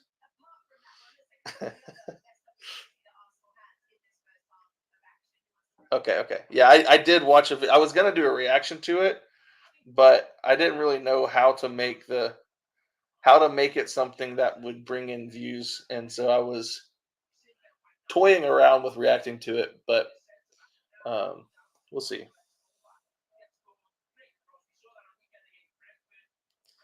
Still call it soccer. I actually mostly call it football, but if I'm talking with Americans, I call it soccer because it's just confusing. But I'm not going to apologize for calling American football football. I just add the American to it. Um, which game am I watching? Porto fan here. I am watching Napoli and Barca. It's been a excellent first half. Lots of scoring chances. Um, 3 goals scored total here. Um, I picked up on a little bit of the tactical things that were happening. The main thing I've noticed is Barca playing that high line and how it's affected the way Napoli's playing. And then understanding that Barca's going to get tired out that way. Yeah, I think I'm going to stay with this game. I mean, I'll just, if you guys keep giving me updates on what's happening with Arsenal, I will probably keep up with it. But I like this game. It's been great. Let's see. You should do video for Americans to understand it better. The videos on YouTube is old now, different rules, not fully explained. Are you talking about a video explaining soccer for Americans or a video explaining American football? I don't know.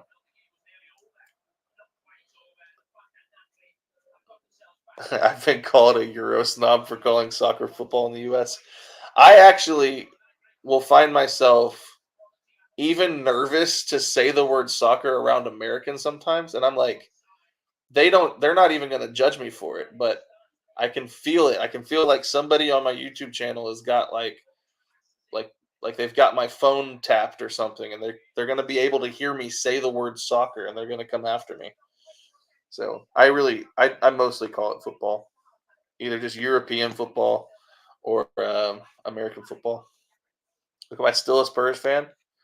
Yeah, they haven't given me a reason to quit yet. I mean, they haven't they haven't bottled completely yet. They having a pretty good season.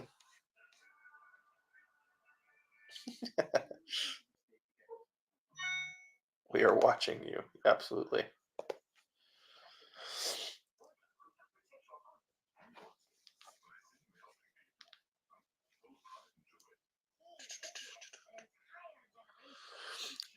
I gotta admit, guys, the best thing about real football is that we don't have ad breaks. This last American football season, watching what was I gonna say? Watching the Cowboys season, I was reminded of two things. Number one, I love American football, and number two, I cannot stand commercials. And I wish that American football. I wish there was some way to watch. I understand having breaks between plays. I wish there was a way to watch where I could at least I could just continue watching even when they go to timeout. I can just watch what's happening on the field, watch the huddle, things like that.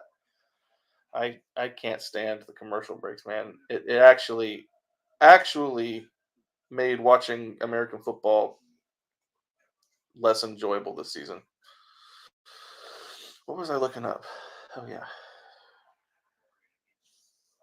I'm old and never seen Spurs win the league. Well, hopefully I will get a chance to see it. I do think that Ange is the right manager for the team. I do think that it's not going to happen this year, but I think that if there's a manager who can do it, it's probably him. We'll see. I know that Mourinho didn't do it. I know that they've had legendary coaches before, but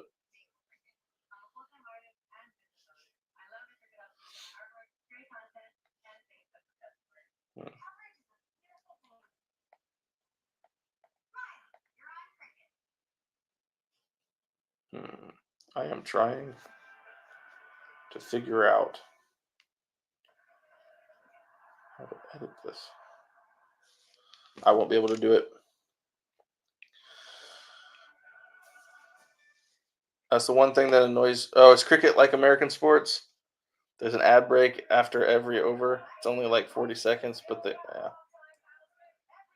yeah, it's tough.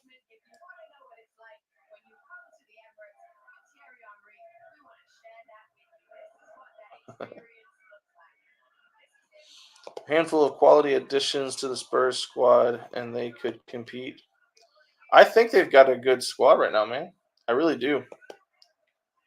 I wonder what Spurs would look like with Ange and Harry Kane. I mean, I understand it's not working out in Germany for Harry Kane, which is hilarious. But he's still a top class player. And I wonder how he would look with this current lineup. We'll see.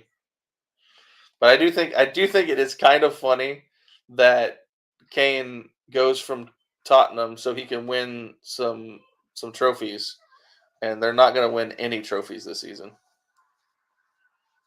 Yeah, he's and like I said, he's doing exactly what you'd expect Kane to do. He's playing brilliant football, but it's just he can't ever seem to be on a team that wins. Yeah. Yeah. When I say not working out in Germany, there are other reasons. That's why I did that video about what happened to Bayern Munich, and they've been on the decline for years. It's not really his fault that they're kind of falling apart, but I mean, they're not even falling apart. They're still contending, and also you got Alonso over there with his boys not losing a game ever. So it's kind of hard to win the league.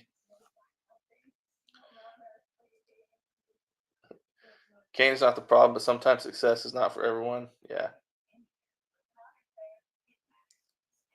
By the wait, Spurs are about as useful as a chocolate teacup. That's funny. Speaking of, we have a little place in Covington, Louisiana, called the English Tea Room, and my wife and I every year for our anniversary we go there and we have a brunch, eat British breakfast, and they have unlimited teas that you can try, and everything is themed English, and so I've enjoyed going there every year. I love it. I'm sure it's nothing compared to having real English tea, but where do I live? I live in New Orleans currently. I'm from Texas, but I live in New Orleans.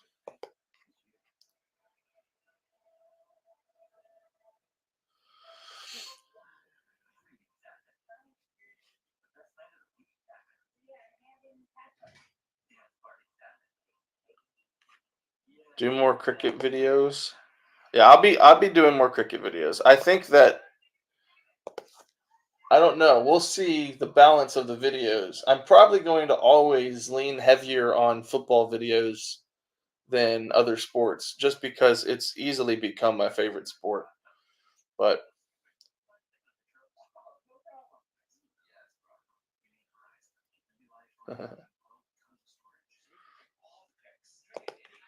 I would love to come over, man. I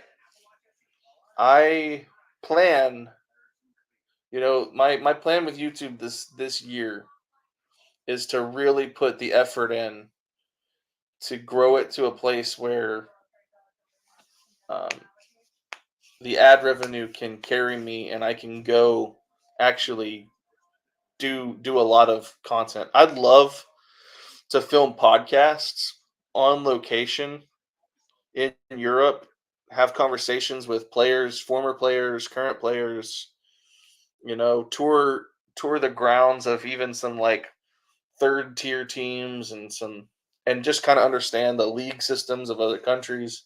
I'd love to do that kind of content, like the kind of research videos that I do here from my apartment, but actually like being able to go on location and do those. I would love to do that, but it's just got to be doable. So my goal for YouTube this year is by the end of the year. I don't know. It seems like a stout goal, but my goal is by the end of the year to be pushing for 50K subs. So that means over the next few months, I'm going to be having to put in major effort on YouTube to try to grow it. I am watching Champions League. The halftime is about to end, and I'll put the game back on the screen. Yeah, consistency. It's definitely key. Like I had to last semester. I had to take a break for um I had to take a break just for mental reasons, and because I had a lot going on, and it trying to get that algorithm to be back in my favor. It's been tough, but I've been putting in a lot of effort over the last month.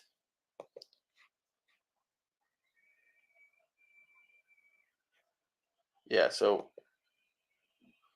we're noticing the growth here at the end of March for sure on the channel. But Thoughts of rumors of the Big Six of the Premier League resuming talks with the Super League? I didn't know anything about this. I thought pretty much universally the people have spoken and the Super League is just not a thing anymore. But I think that the league doesn't need to be fixed. Let it be the way it is. Let's see. So they're still continuing these talks. All right, let me get this game layout back.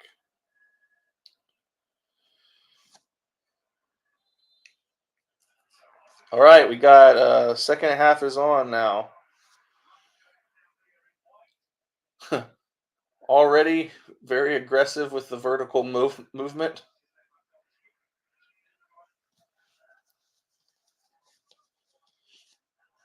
I haven't been following Wrexham. Are they close to, fighting for promotion again? That's offside. Okay. Yeah.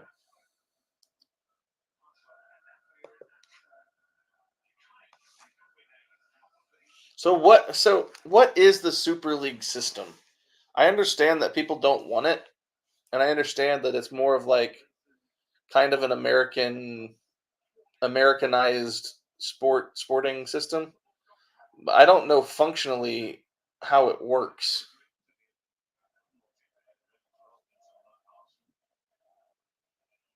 All right, so Wrexham they're going to be promoted again.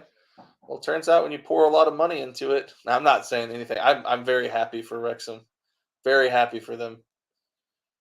I wonder if that's the criticism that they're going to get, though. The criticism being that they just have all this new money from their American owners. But it's such a fantastic story, and I'm very happy for that community.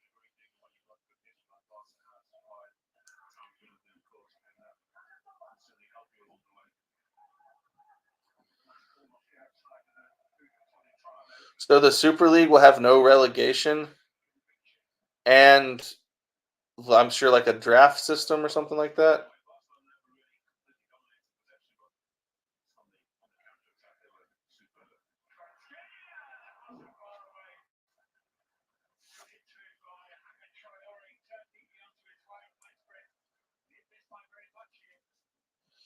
Huh. Interesting chance there from Napoli.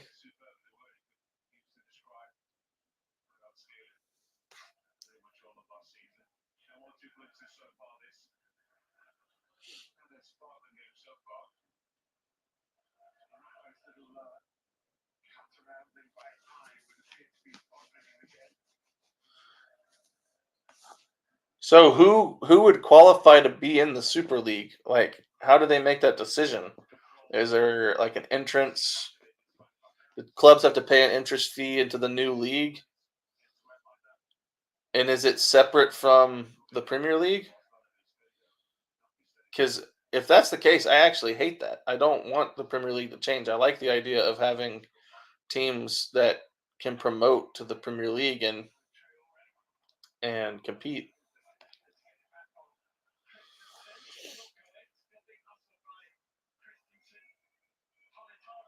Oh, Napoli with a great chance, but good defense.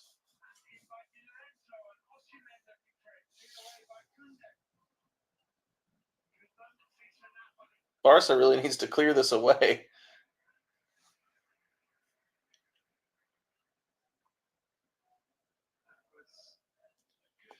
It's a replacement for the Champions League. So we'll wait. I don't understand that. So they're just not going to play Champions League ball anymore, like for English teams.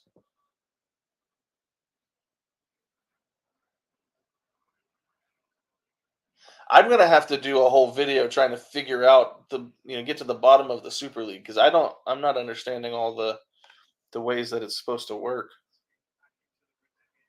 The teams that join Super League won't play Champions League. Huh. But Champions League is where it's at, man. I would think that like Champions League is the pinnacle of football. For the club, as a club player, obviously the international trophies are also very important. But I would think Champions League is the pinnacle of club success.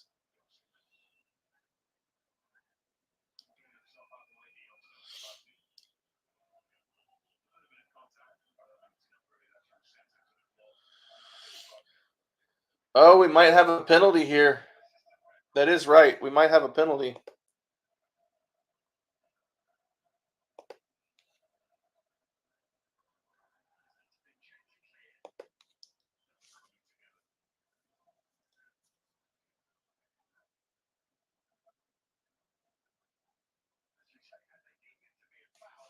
Huh. It's not a penalty. We thought that it looked like they were going to give Napoli a penalty, but instead they're just going to go corner kick here. We got a set piece, a Napoli set piece about to take place. So let's see what they can come up with. I think they actually kind of had a good chance off that set piece there, but the ball just went wide.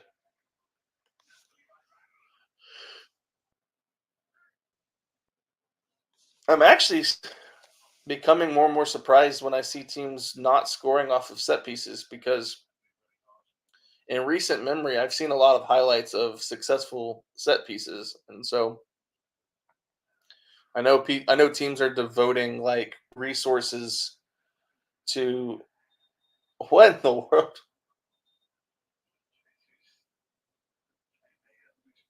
Um, Looks like these players are playing a little footsie. What's going on?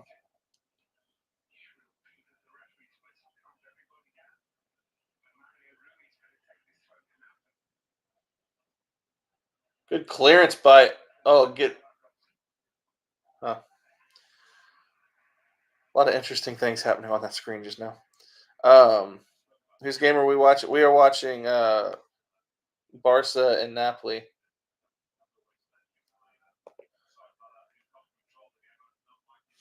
Did I see the new UCL format? I did, but because I'm so new to watching this, I didn't know much of the difference between the old format and the new format.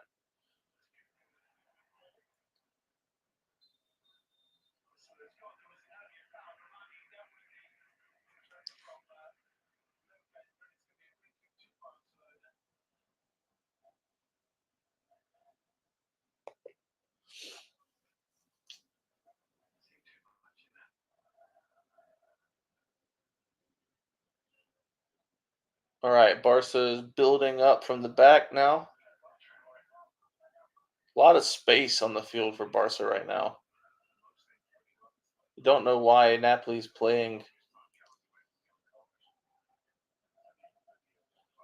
back like that. Oh no, now Napoli are playing a high defensive line now. Interesting.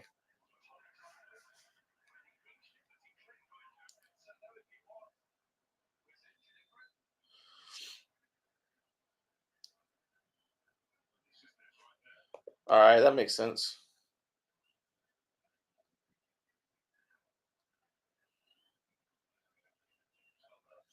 Okay, so Champions League new format is everyone will be in one big group rather than separated, and the top 16 go through to knockouts. So that is more of like an American playoffs style, like the NBA playoff style system.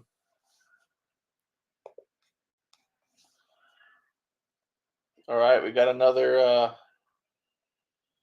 corner, or no, not a corner, just a free kick. Good save by the goalkeeper.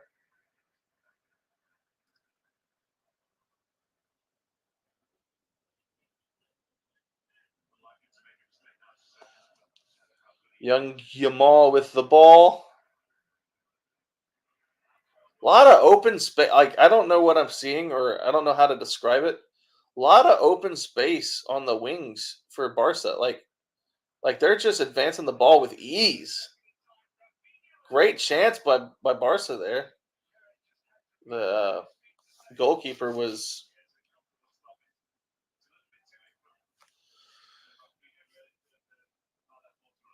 Yeah, I don't know how to explain why I see so much space for Barca when they're attacking. The high defensive line can make passing space between lines very tight. Used good with pressing. Yeah. Oh, see. Okay, so Napoli are crowding the box, but definitely exposed out wide.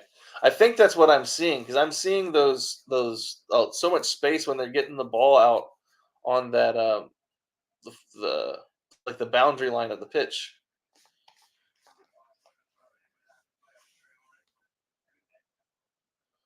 So let me understand that. Is this if they're when you say crowding the box, is that saying more of like a parking the bus kind of defense where they good. Ah, that was a good chance for Barca just now, but the pass wasn't delivered correctly. Is this the same as like parking the bus where they're crowding, they're playing a high defensive line, they're crowding back, you know, into the box, giving a lot of space on the wings? Okay, I see. Attacking with more players in the penalty box. Okay, getting bodies in the way and trying to allow nothing on target. I see. I really should do more of these watch-alongs with you guys because as much as I enjoy doing reactions, um, having the having the communication during the match is actually really helpful.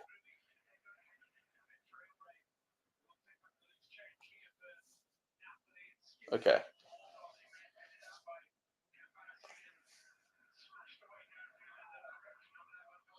So apparently they're attacking with more players in the penalty box, and that leaves them vulnerable on the wings when Barca gets the ball going vertically.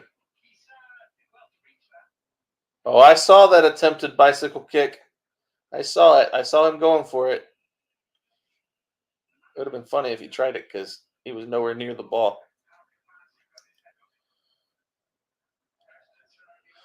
Yeah, and I was thinking that to myself. It didn't seem like anybody was actually parking the bus in this game. Parking the bus would just make the game real boring.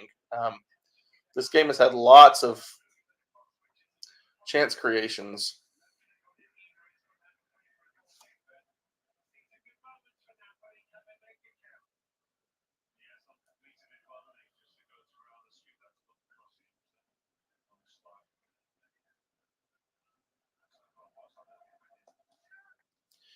I will probably actually do some Premier League watch-alongs because I do know more of the players' names, so it'll be a little easier to analyze.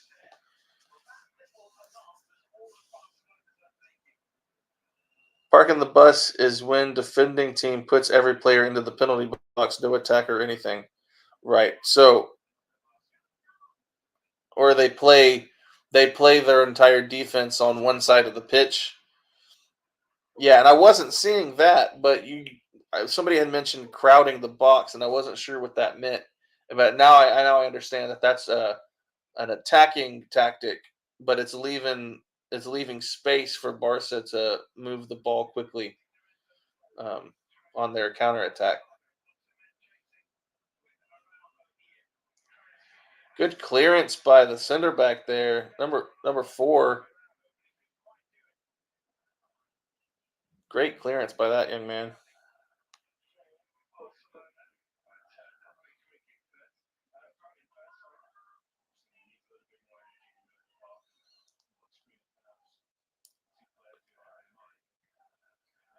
Huh. Araujo, great clearance by him.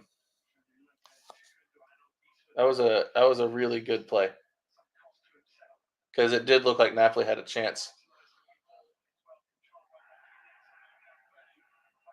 We're gonna have a foul here, a yellow card.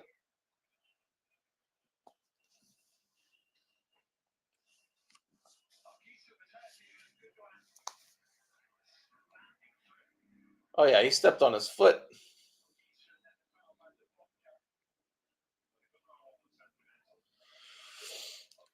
All right, Barca is gonna sub some players.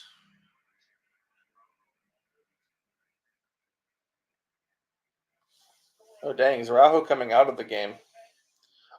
I kind of disagree with that decision. I feel like Rajo's been all over the screen in my mind. Oh, they're not okay. They're not subbing him off.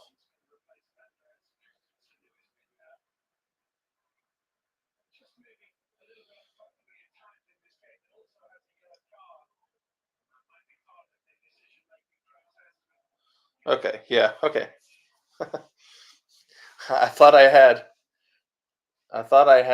They were going to sub off their center back, who has been all over the pitch in this game.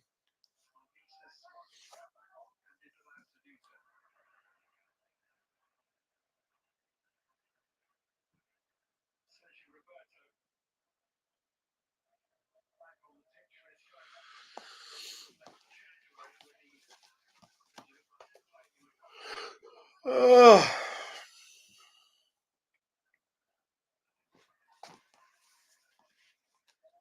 All right, Barca on the move.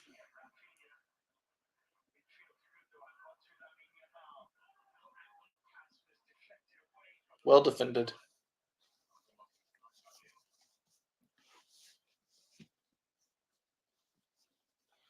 Yeah, Leverkusen is still unbeaten.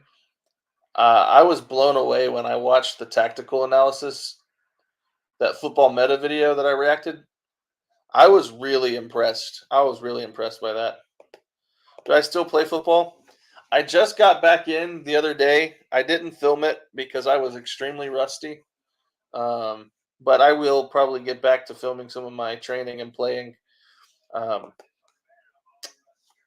We had some about 30 guys on this campus who had interest in playing in a pickup league on campus, but the administration didn't.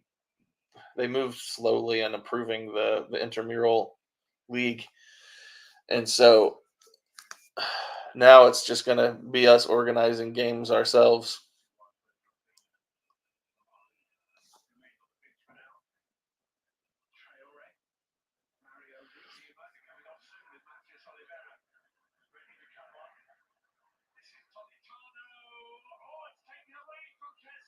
Oh, we got a chance. I thought we got. He thought about that bicycle kick. I saw it. Good clearance by Barca. They're back out on a.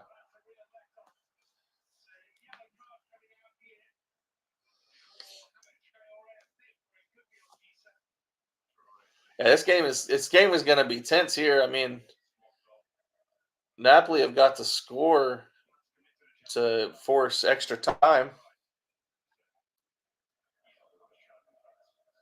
3-2 aggregate.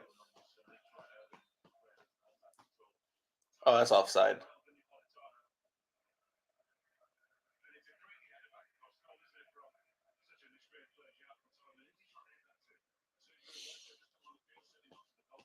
I have to watch. I have to slow that replay down quite a bit for me to be able to tell if something is actually offside or not.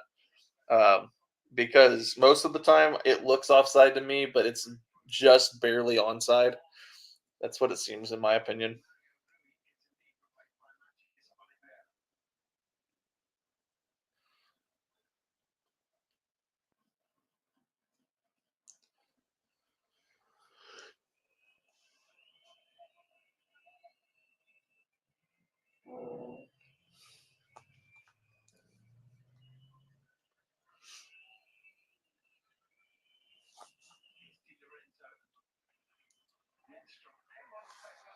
Arsenal game. What's going on over there? Is Arsenal just sort of holding their lead and don't need this.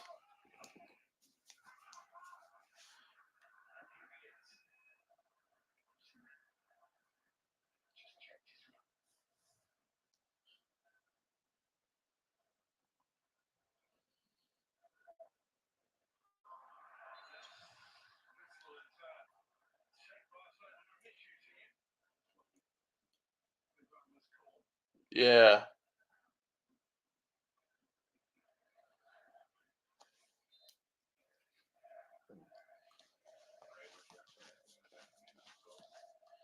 Free kick to Barca. They're having some trouble with their passing here.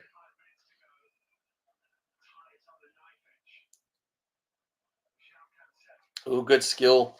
Number 2 for Barca. Great dribbling skill.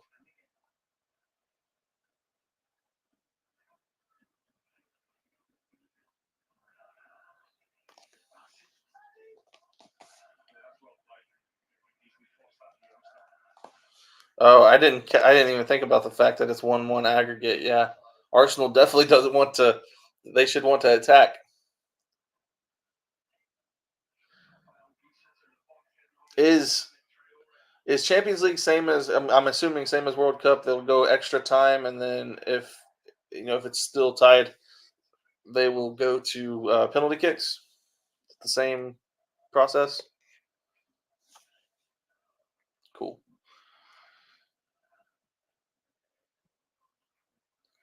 So yeah, if I were Arsenal, I'd want to score a goal because I don't want 30 extra minutes of football and then a penalty kick shootout.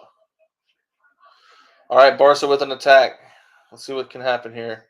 Like I said, just tons of space on the wings, and definitely a yellow card there. The young Yamal has been on the ground a lot in this game.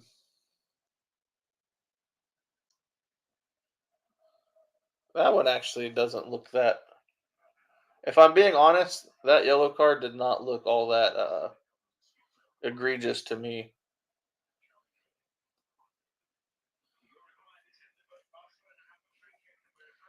All right, we got a free kick. Free kick from Barca. That man Lionel could score from right here. But woo!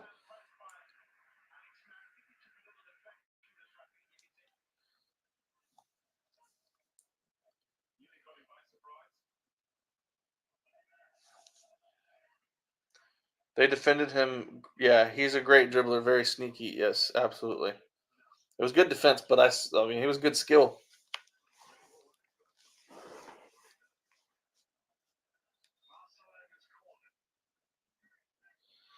Yo, y'all. Whew, Lewandowski almost with a great. Oh, we've got a goal. It's not going to count. Ah, that was so exciting. The ref's going to just ruin it for me with that.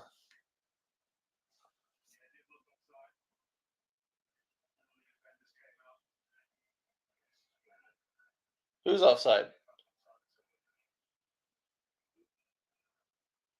So if any player is offside, it's offside, right? And just because the goalkeeper was there, I guess he's still offside.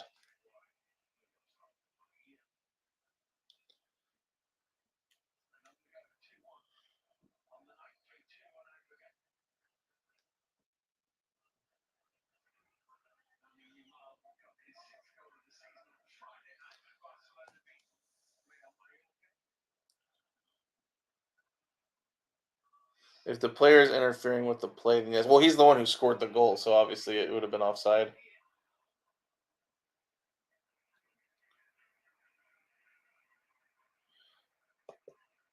No, I haven't forgotten offside. I was just confused as to why that one was offside. But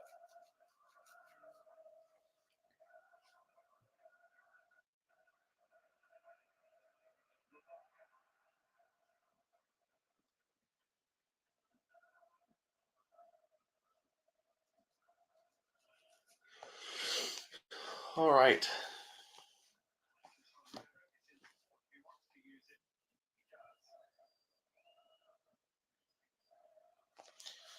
Involved in the play doesn't necessarily mean that they touch the ball. Sometimes a player can be offside if they're in the goalkeeper's eye line. Okay, interesting. Yamin Lamar with the ball. Yamal.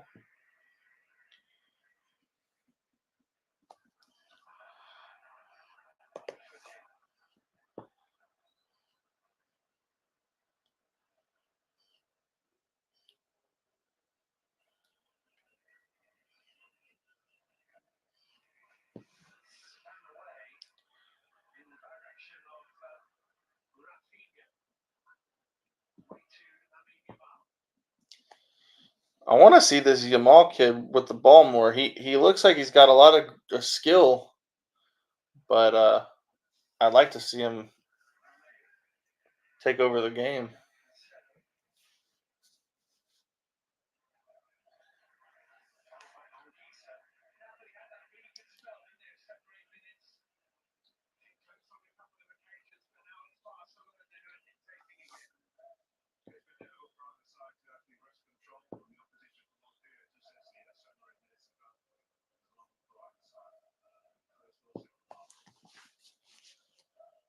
Yamal, 16 years old, playing in the Champions League, man. All right, we got a free kick to Barca in a dangerous position, honestly. I mean, it would be hard. It'd be a hard goal from here, but not impossible. A little trickery. Good save by the keeper.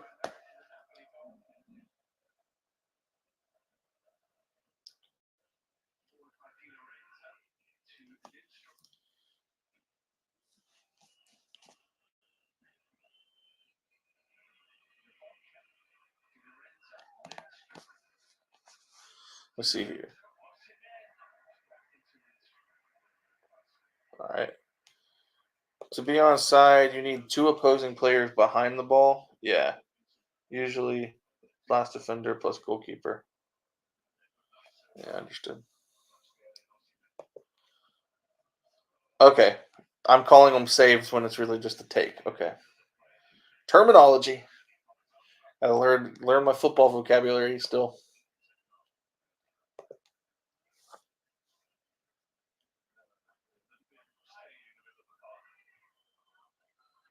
Just in the few times they've shown him dribbling in this game, you can tell that even though he's 16, he's got the skill. Oh, we got a chance here. Come on. Oh. I mean, he has moments where you can tell this kid's got brilliance. Like, he's got skill. But, he's young.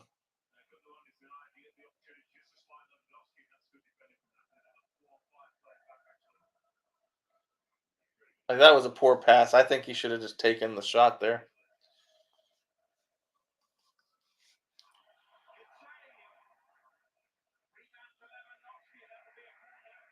Corner for Barca here.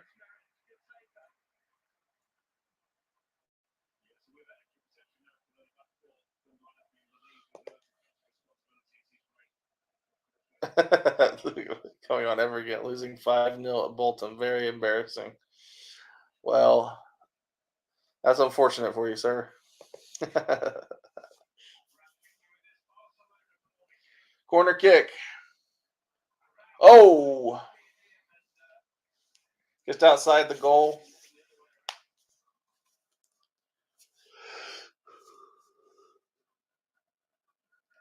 The biggest fixture in American sports? Probably the Super Bowl.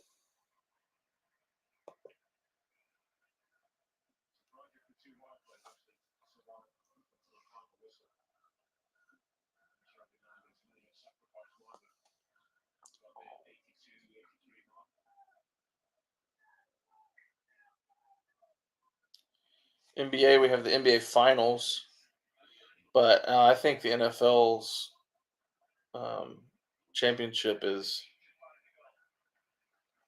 biggest specific fixture. Oh, you're talking about like two biggest teams against each other? Oh yeah, okay. And it's not just because they're my favorite team. Anything the Cowboys are in is going to have the most eyeballs on it. So Cowboys games on average have higher TV ratings than any other club. Um, but specifically, if it's a rivalry game for the Cowboys, like if they're playing Cowboys, Philadelphia is always really that's a big fixture. Um, Dallas, San Francisco is huge. Um,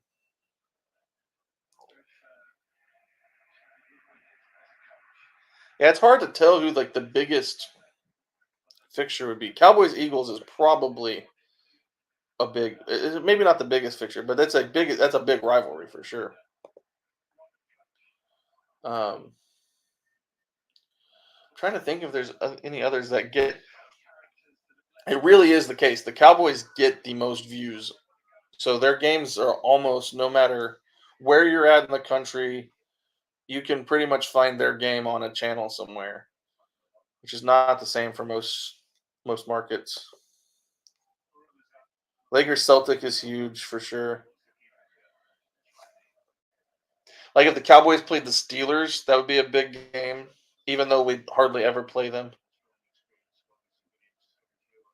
I think Yankees Dodgers, that'd be a big fixture.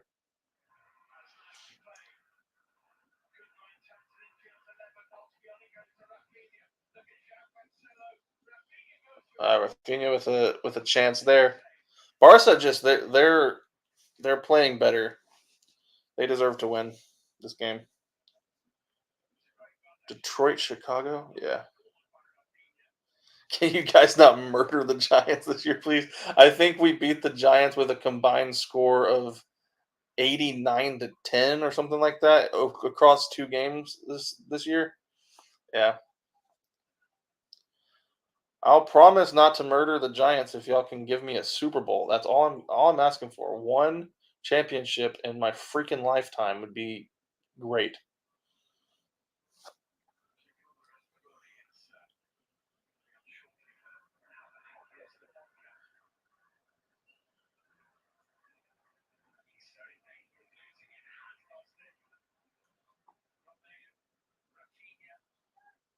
Oh, Barca another chance. Ah,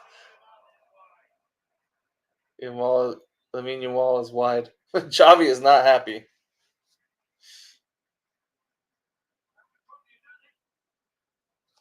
That would have put the game out of reach. That would have put the game out of reach. He just missed wide.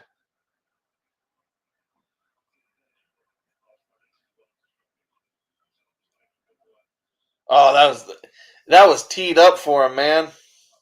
That was so teed up for him, and he just missed it wide. That's tough.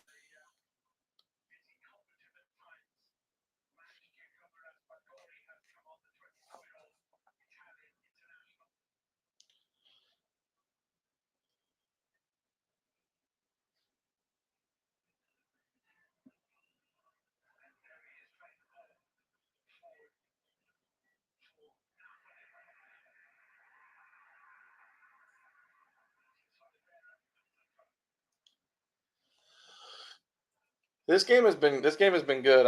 I'm glad that I've stuck with it. That first half, man, the first half was exceptional. Oh, we got another attack from Barca. That's offside. That's offside. Lewandowski was offside.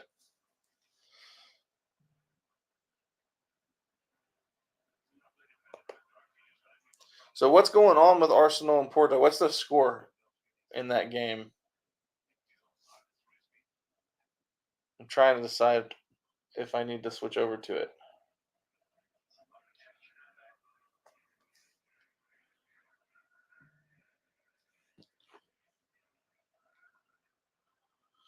Wait. You guys telling me this entire game, I have been trying to figure out who the heck you guys are talking about. I've been trying to figure out who Lua is. That's Lewandowski? Y'all just using an abbreviation of his name? I've been seeing Lua in the chat, and I'm like, who is that? Is that Lewandowski y'all talking about? Boy, Napoli just missed an excellent equalizer there with that header.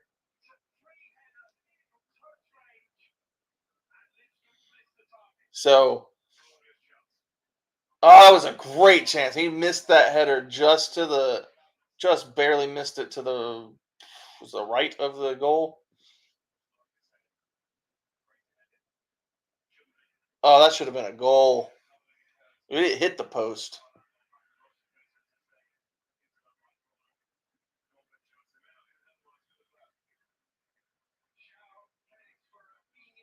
Felix comes in for Rafinha.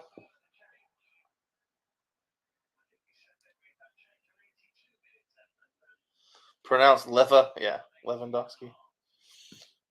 Louis, Levin. Okay. I got you.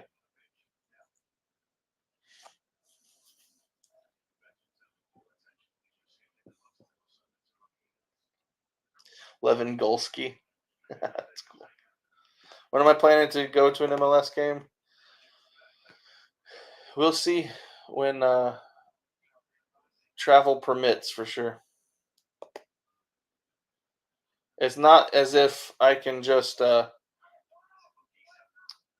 like going to the nearest MLS game for me is a 9-hour drive. So I definitely plan on doing it, and that's like close. Like if I went to an LA game, it would be a 22-hour drive, something like that. So the commute to a close game is still pretty far distance. And I make that drive all the time. I make that 9-hour drive to Texas all the time to see my family. And if you look on the map for the USA, Louisiana and Texas look like they're just right by each other.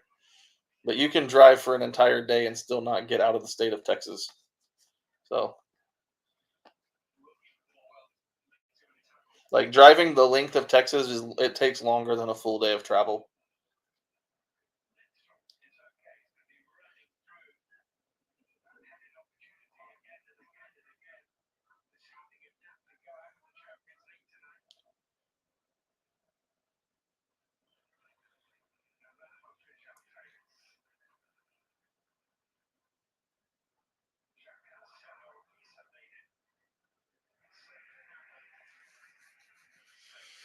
Man, you tend to forget how huge the U.S. is. I don't think as Americans I've ever realized how big it actually is. I just kind of thought it was normal. Oh, we got a Barca chance. Oh, we got a Barca goal. That pretty much seals it for Barca there.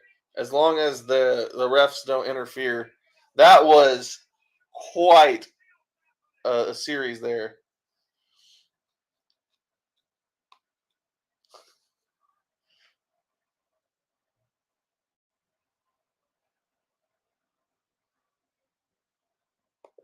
Wait. Yeah, I'll get to that in a second. When's Cali, Texas, and New York separating from the U.S.? Texas might do it.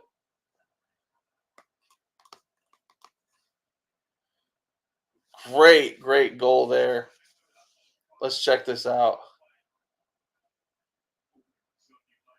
Oh, it just played it perfectly. What a good pass by Lewandowski. Oh, no, not Lewandowski. Who was it that made that pass? Number 20? No, it was Lewandowski. No, it wasn't. Lewandowski scored the goal. Okay. Who made that first initial pass? That was fantastic. Guys, you got to be kidding me. My TV just went black. I don't even know what's happening.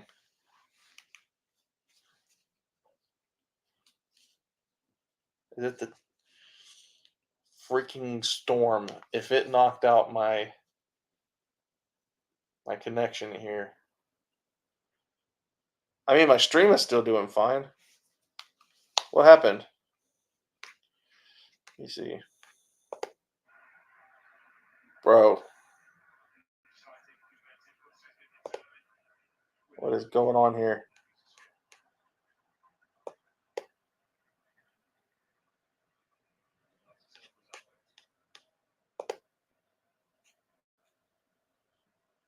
What is actually happening in the game?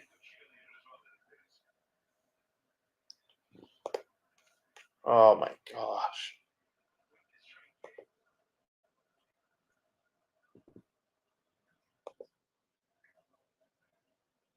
Oh, give me a second. I'll get it.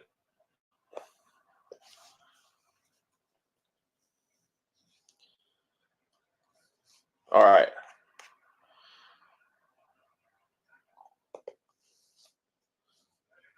Okay, I don't know what happened. All right, my stream is fine, but okay, I finally got my screen back on. Yeah, no, did it? So is it updated now? My the time?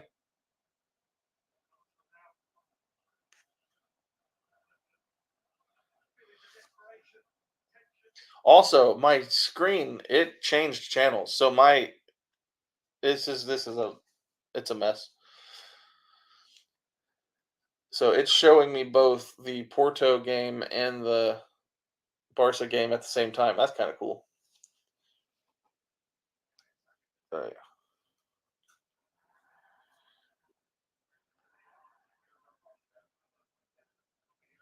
You guys want me to switch to the Arsenal game?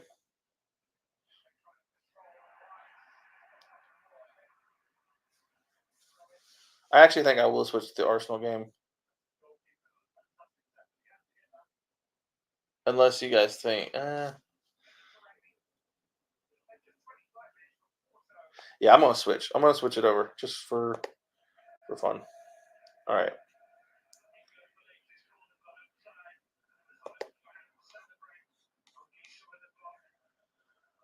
Arsenal Porto.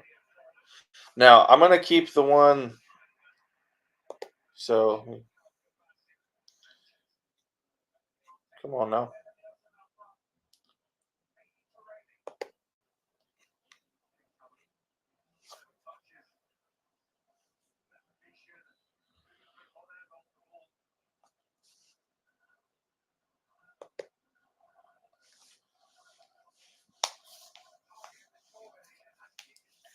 Okay, Arsenal Porto. That's what's going to be playing here.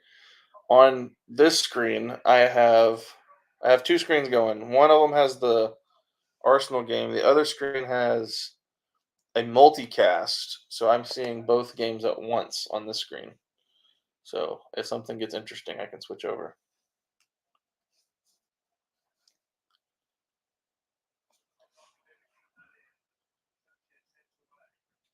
Do you watch NBA? Yeah, I watch the NBA. I'm a big time Mavericks fan. I actually have been debating on making a Dirk Nowitzki video. I know it wouldn't get very many views, but it might open me up to a new crowd. I also think it's amazing that the best players in the NBA right now are European, which is awesome. They bring a different style of basketball.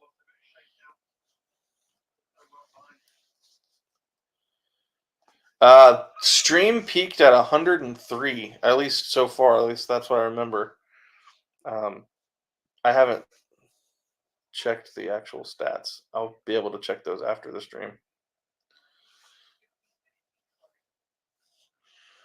So we're almost to the 90th minute here with Arsenal. We're going to definitely be going to extra time in this game.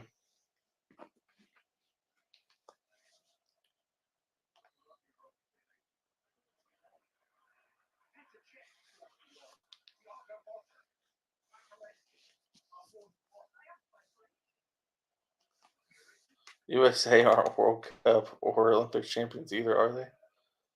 I don't know. Are you talking about in basketball? You see, that's the thing. Most NBA fans couldn't even tell you that because most NBA fans don't even watch international basketball. Um,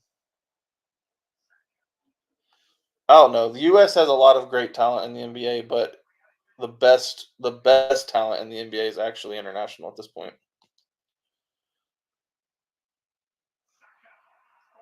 All right, we got a.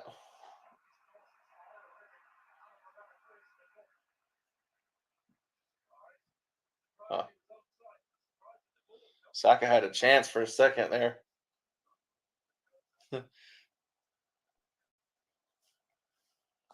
I'm so conflicted. I don't want Arsenal to win this game, but somebody mentioned that if they win this game and advance, then they might fall behind in the Premier League. I kind of like that idea.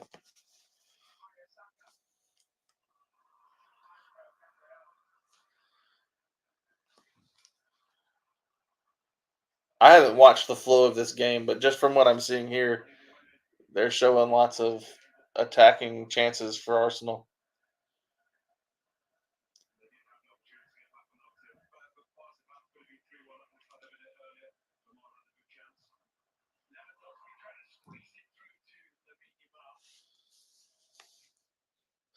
All right, all right. So is it just Americans aren't great at sports chat? Is that what's happening now?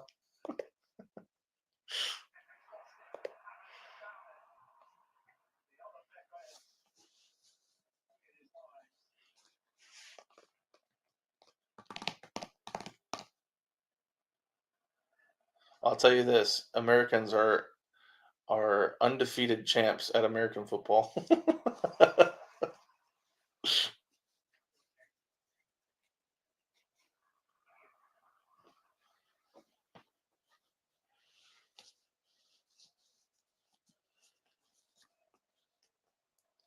I do think, arguably, though, the U.S. men's basketball team, if we had our best players that played for our team, that's the problem with the U.S. men's basketball team is that it's not the top talent playing. They just don't play. Guys like LeBron. Um, in fact, let me look up. All right, my TV is broken. Come on, man. TV is broken. Trying to get it to load again.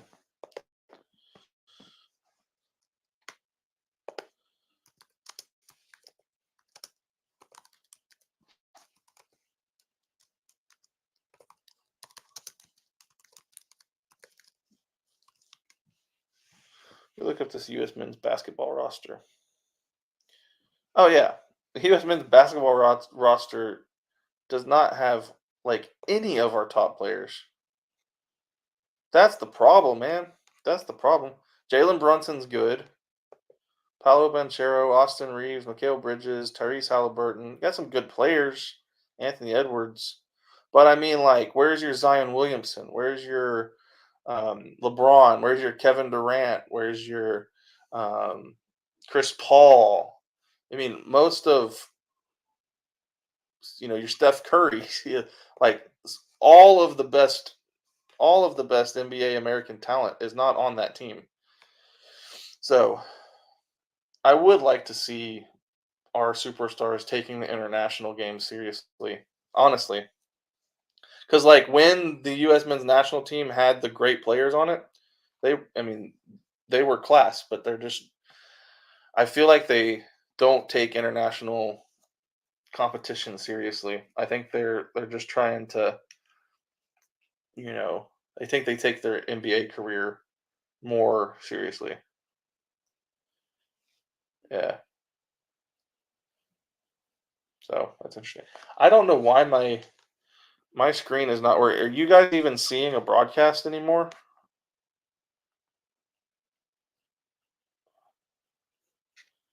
Because it's not showing up for me.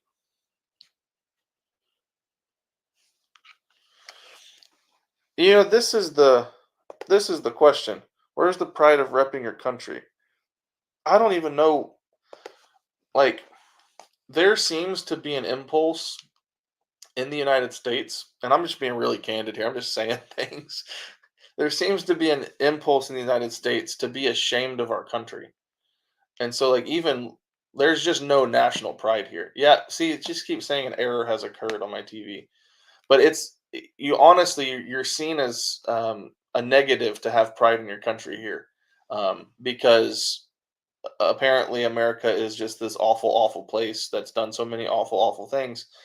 I'm not discounting the fact that we've done bad things and we have problems, but uh, so are other countries across the world, and you don't see any problem with them repping their countries in their sports. And so, I don't know.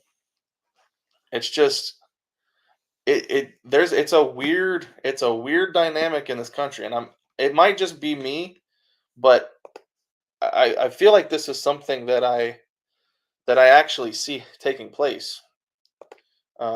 Is the just lack of appreciation for the good that our country has done. Because, like, if you take in totality, you're gonna have horrible things that Americans have done in the world. That's true. But you also have a lot of benefit from this country.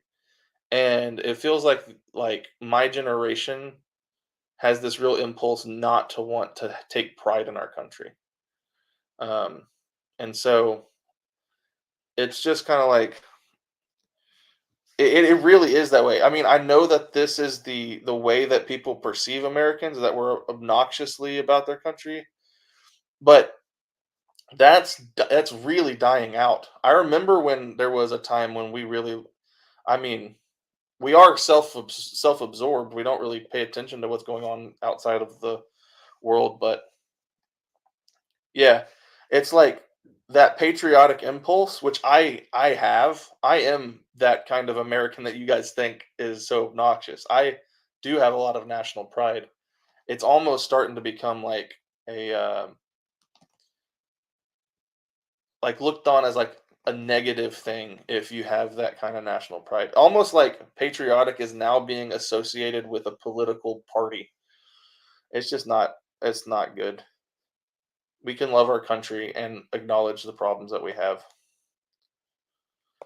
We have the same issue in Europe. We have done bad stuff, no doubt, but no one can deny we've also done great things. Yeah.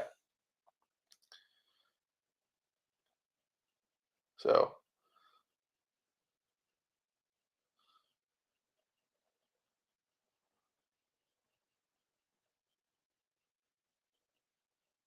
yeah.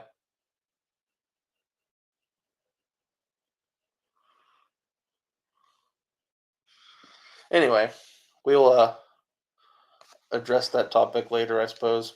It's a whole can of worms every time I try to open it. I don't think I'm going to be successful in getting this game back up on my screen.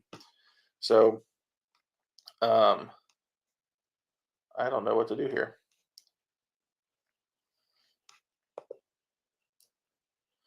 Going to extra time,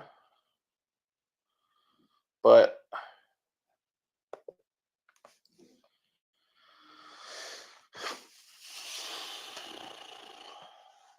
Paramount Plus sucks. I hate that I have to have a streaming service to do this. I have to purchase so many different streaming services to keep up with sports on my channel.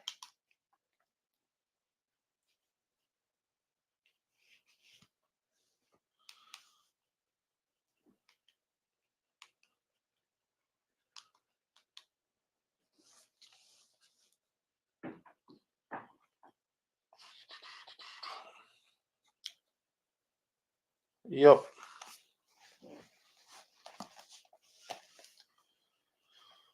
Well, you guys will have to tell me what's going on because I can't watch it.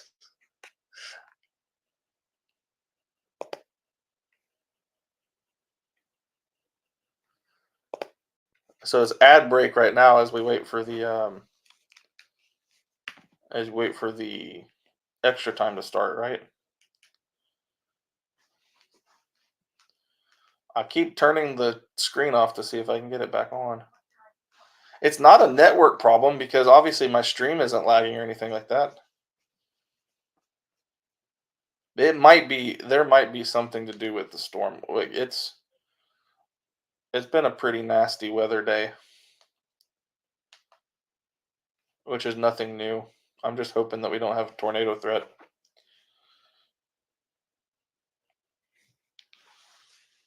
Watch now. An error has occurred. It's just not working.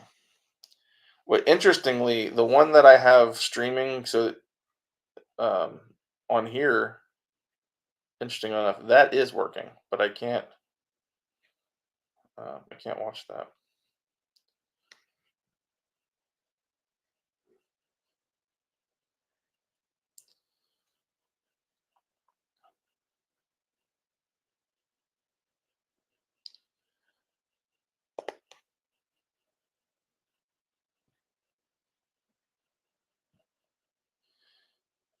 Yeah, it's a big question. The idea of patriotism.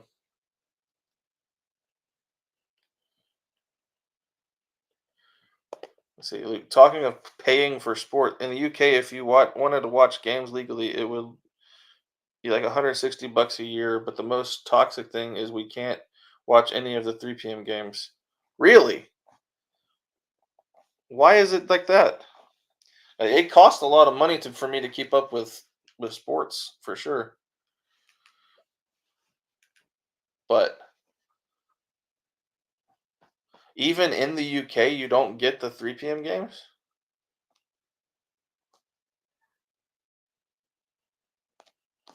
That's crazy. Let's see. Most of us watch dodgy streams of overseas channels to watch English football. That's interesting. VPNs are your friend. So what is a 3 p.m. blackout?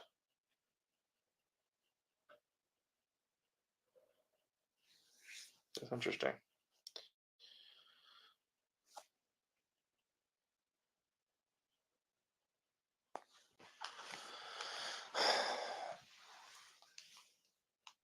Dude, Paramount Plus sucks so bad. Right when like we're getting down to the wire in these games, it doesn't come on. That's crazy, man. So I can see it in this little screen.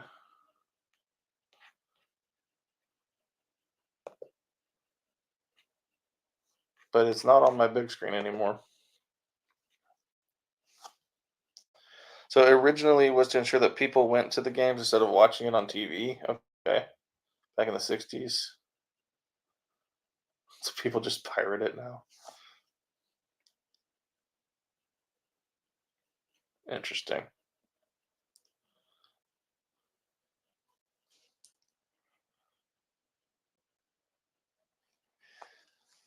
Yeah.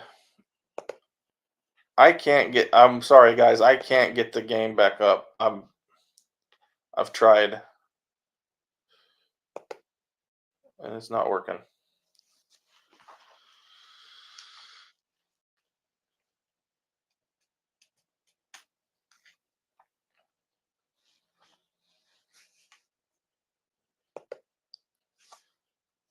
Okay, I'm pulled it up on my little I've pulled the game up on my second tab. I can't read chat right now, so I'm just gonna watch it and go back and forth. Oh, that's a good idea. I'll read chat here from my phone, and I'll just watch it on the small screen.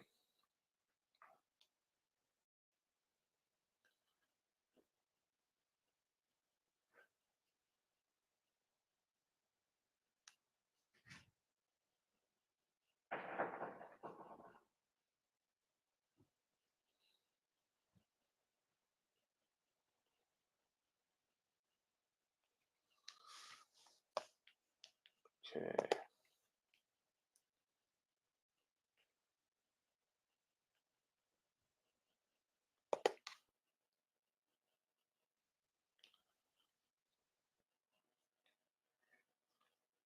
All right, here we go. I'm going to read chat this way, and I'm going to watch the game on my small screen.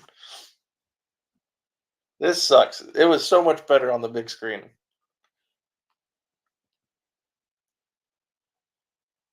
All right.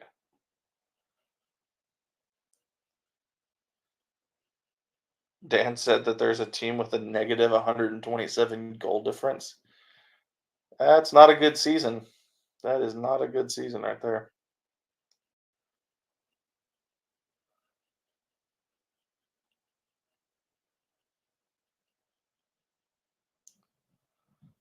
Wait, Joe, you're telling me it's 160 a month? That's way worse. Yeah, I pay around 160 for the whole year over here. You know, it costs. No, I pay a lot more than that actually. It costs like $70 a month for my.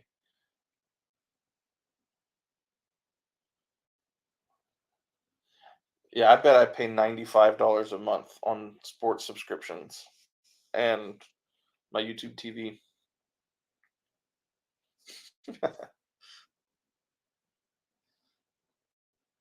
So I pirate everything because it's free. If you want all Premier League in US, you need cable and Peacock, so it's like $90 a month. Yeah, I have YouTube TV, which is like $70 a month, and then Peacock, which is 10, so it's $80 a month there to get all the Premier League. And then I have Paramount, which is another 10, so um, $90 a month to. I have to have Paramount to get the Champions League. There for a little while, I have. Oh, and then I have Apple TV because if I want to watch Messi play, I have to have that. So a lot of money going into it. And then I had ESPN Plus for a little bit so that I could check out Wrexham games. They had a few of them on there.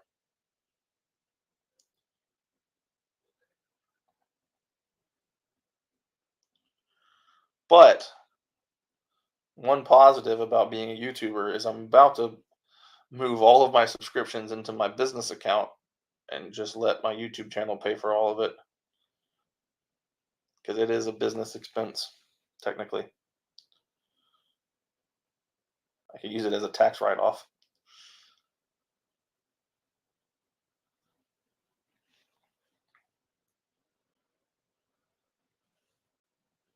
Any rules I don't understand, like the back pass? I don't know what back pass means, other than I don't know what back pass means. Is that like a specific rule? I know that they pass backwards.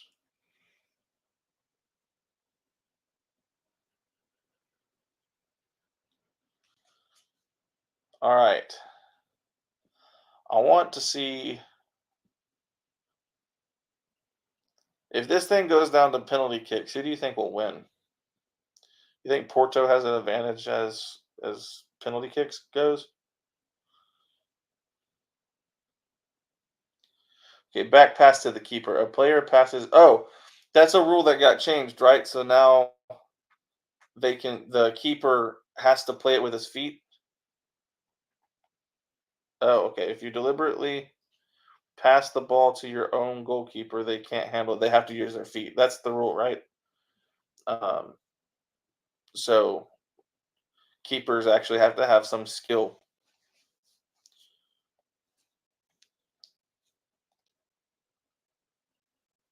Okay, yeah. Yeah, I did know that rule. I just didn't know it was called the back pass.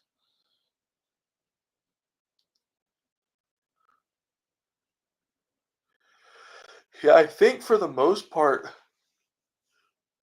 unless something really technical happens, I think for the most part, I have a good understanding of the game and rules at this point.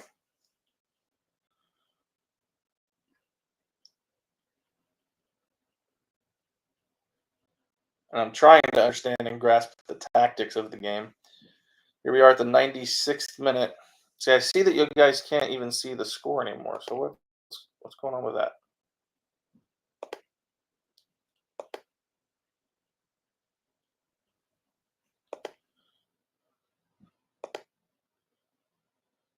Huh.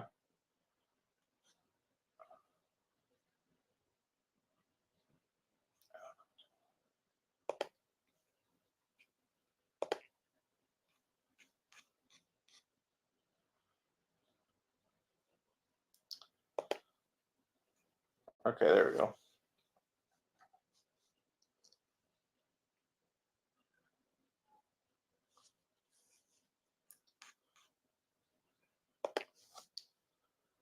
The back pass rule was actually an American invention? Interesting. Yeah, so I am watching the Arsenal Porto game. I just have to pull it up on my laptop screen instead of my big screen, and so it's a little more difficult to stream with, but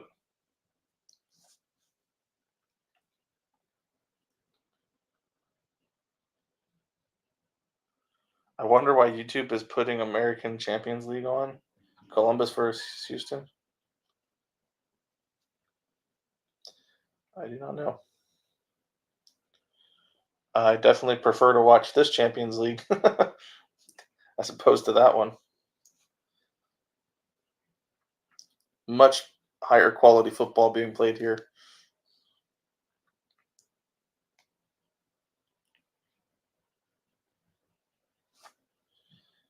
Yeah, it's back on the computer, but the TV is still being difficult.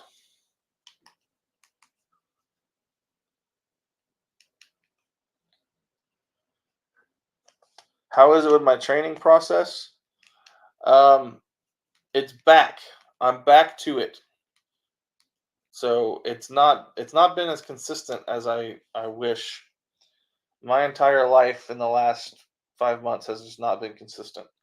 But hopefully with new rhythms, I'll be able to get back in it regularly like I was.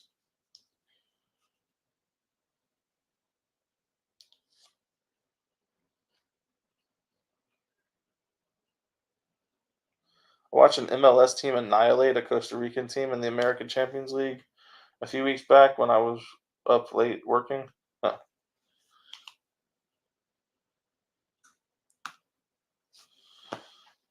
Yeah, it's still not showing on the TV.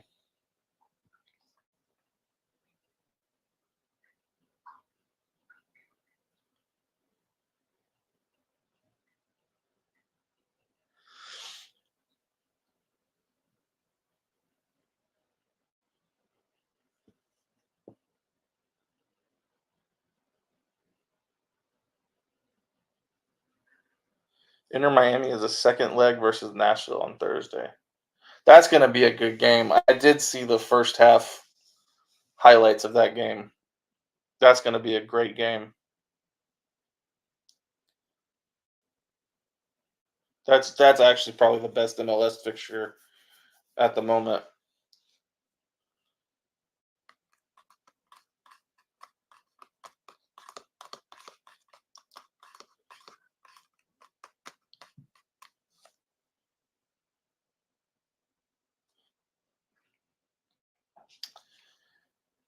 Oh, you know what?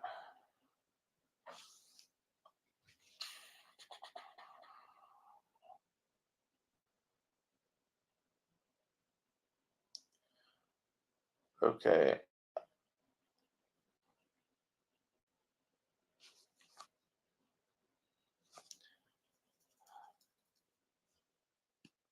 Guys, unfortunately,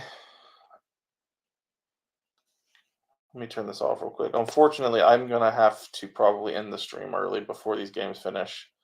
I have a little bit of a family matter to handle.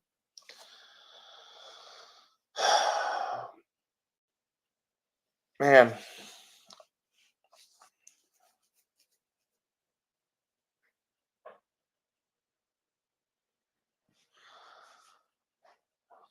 All right, guys. Unfortunately, I'm just gonna have to hop off. I'm sorry, guys. I have to get I have to get done some family business, unfortunately. But this has been a blast. Um, I had a great time. 3 hour stream. I think that's the record longest stream I've done, except for maybe the Super Bowl when I streamed the Super Bowl 2 years ago. But this has been a lot of fun. I had a blast during that Barca game, and even here at the end, just chatting with you guys. Um, I'm going to try to be doing these more often. Um, these streams do really well for YouTube for me, so um, when I can get some things squared away, then hopefully we'll do this more often. Do some more games, some English Premier League games, some La Liga games, maybe. So, all right, guys, y'all have fun. And enjoy your day. I hope you guys have a great day, or I guess it's night for most of you, and have a great night for most of you.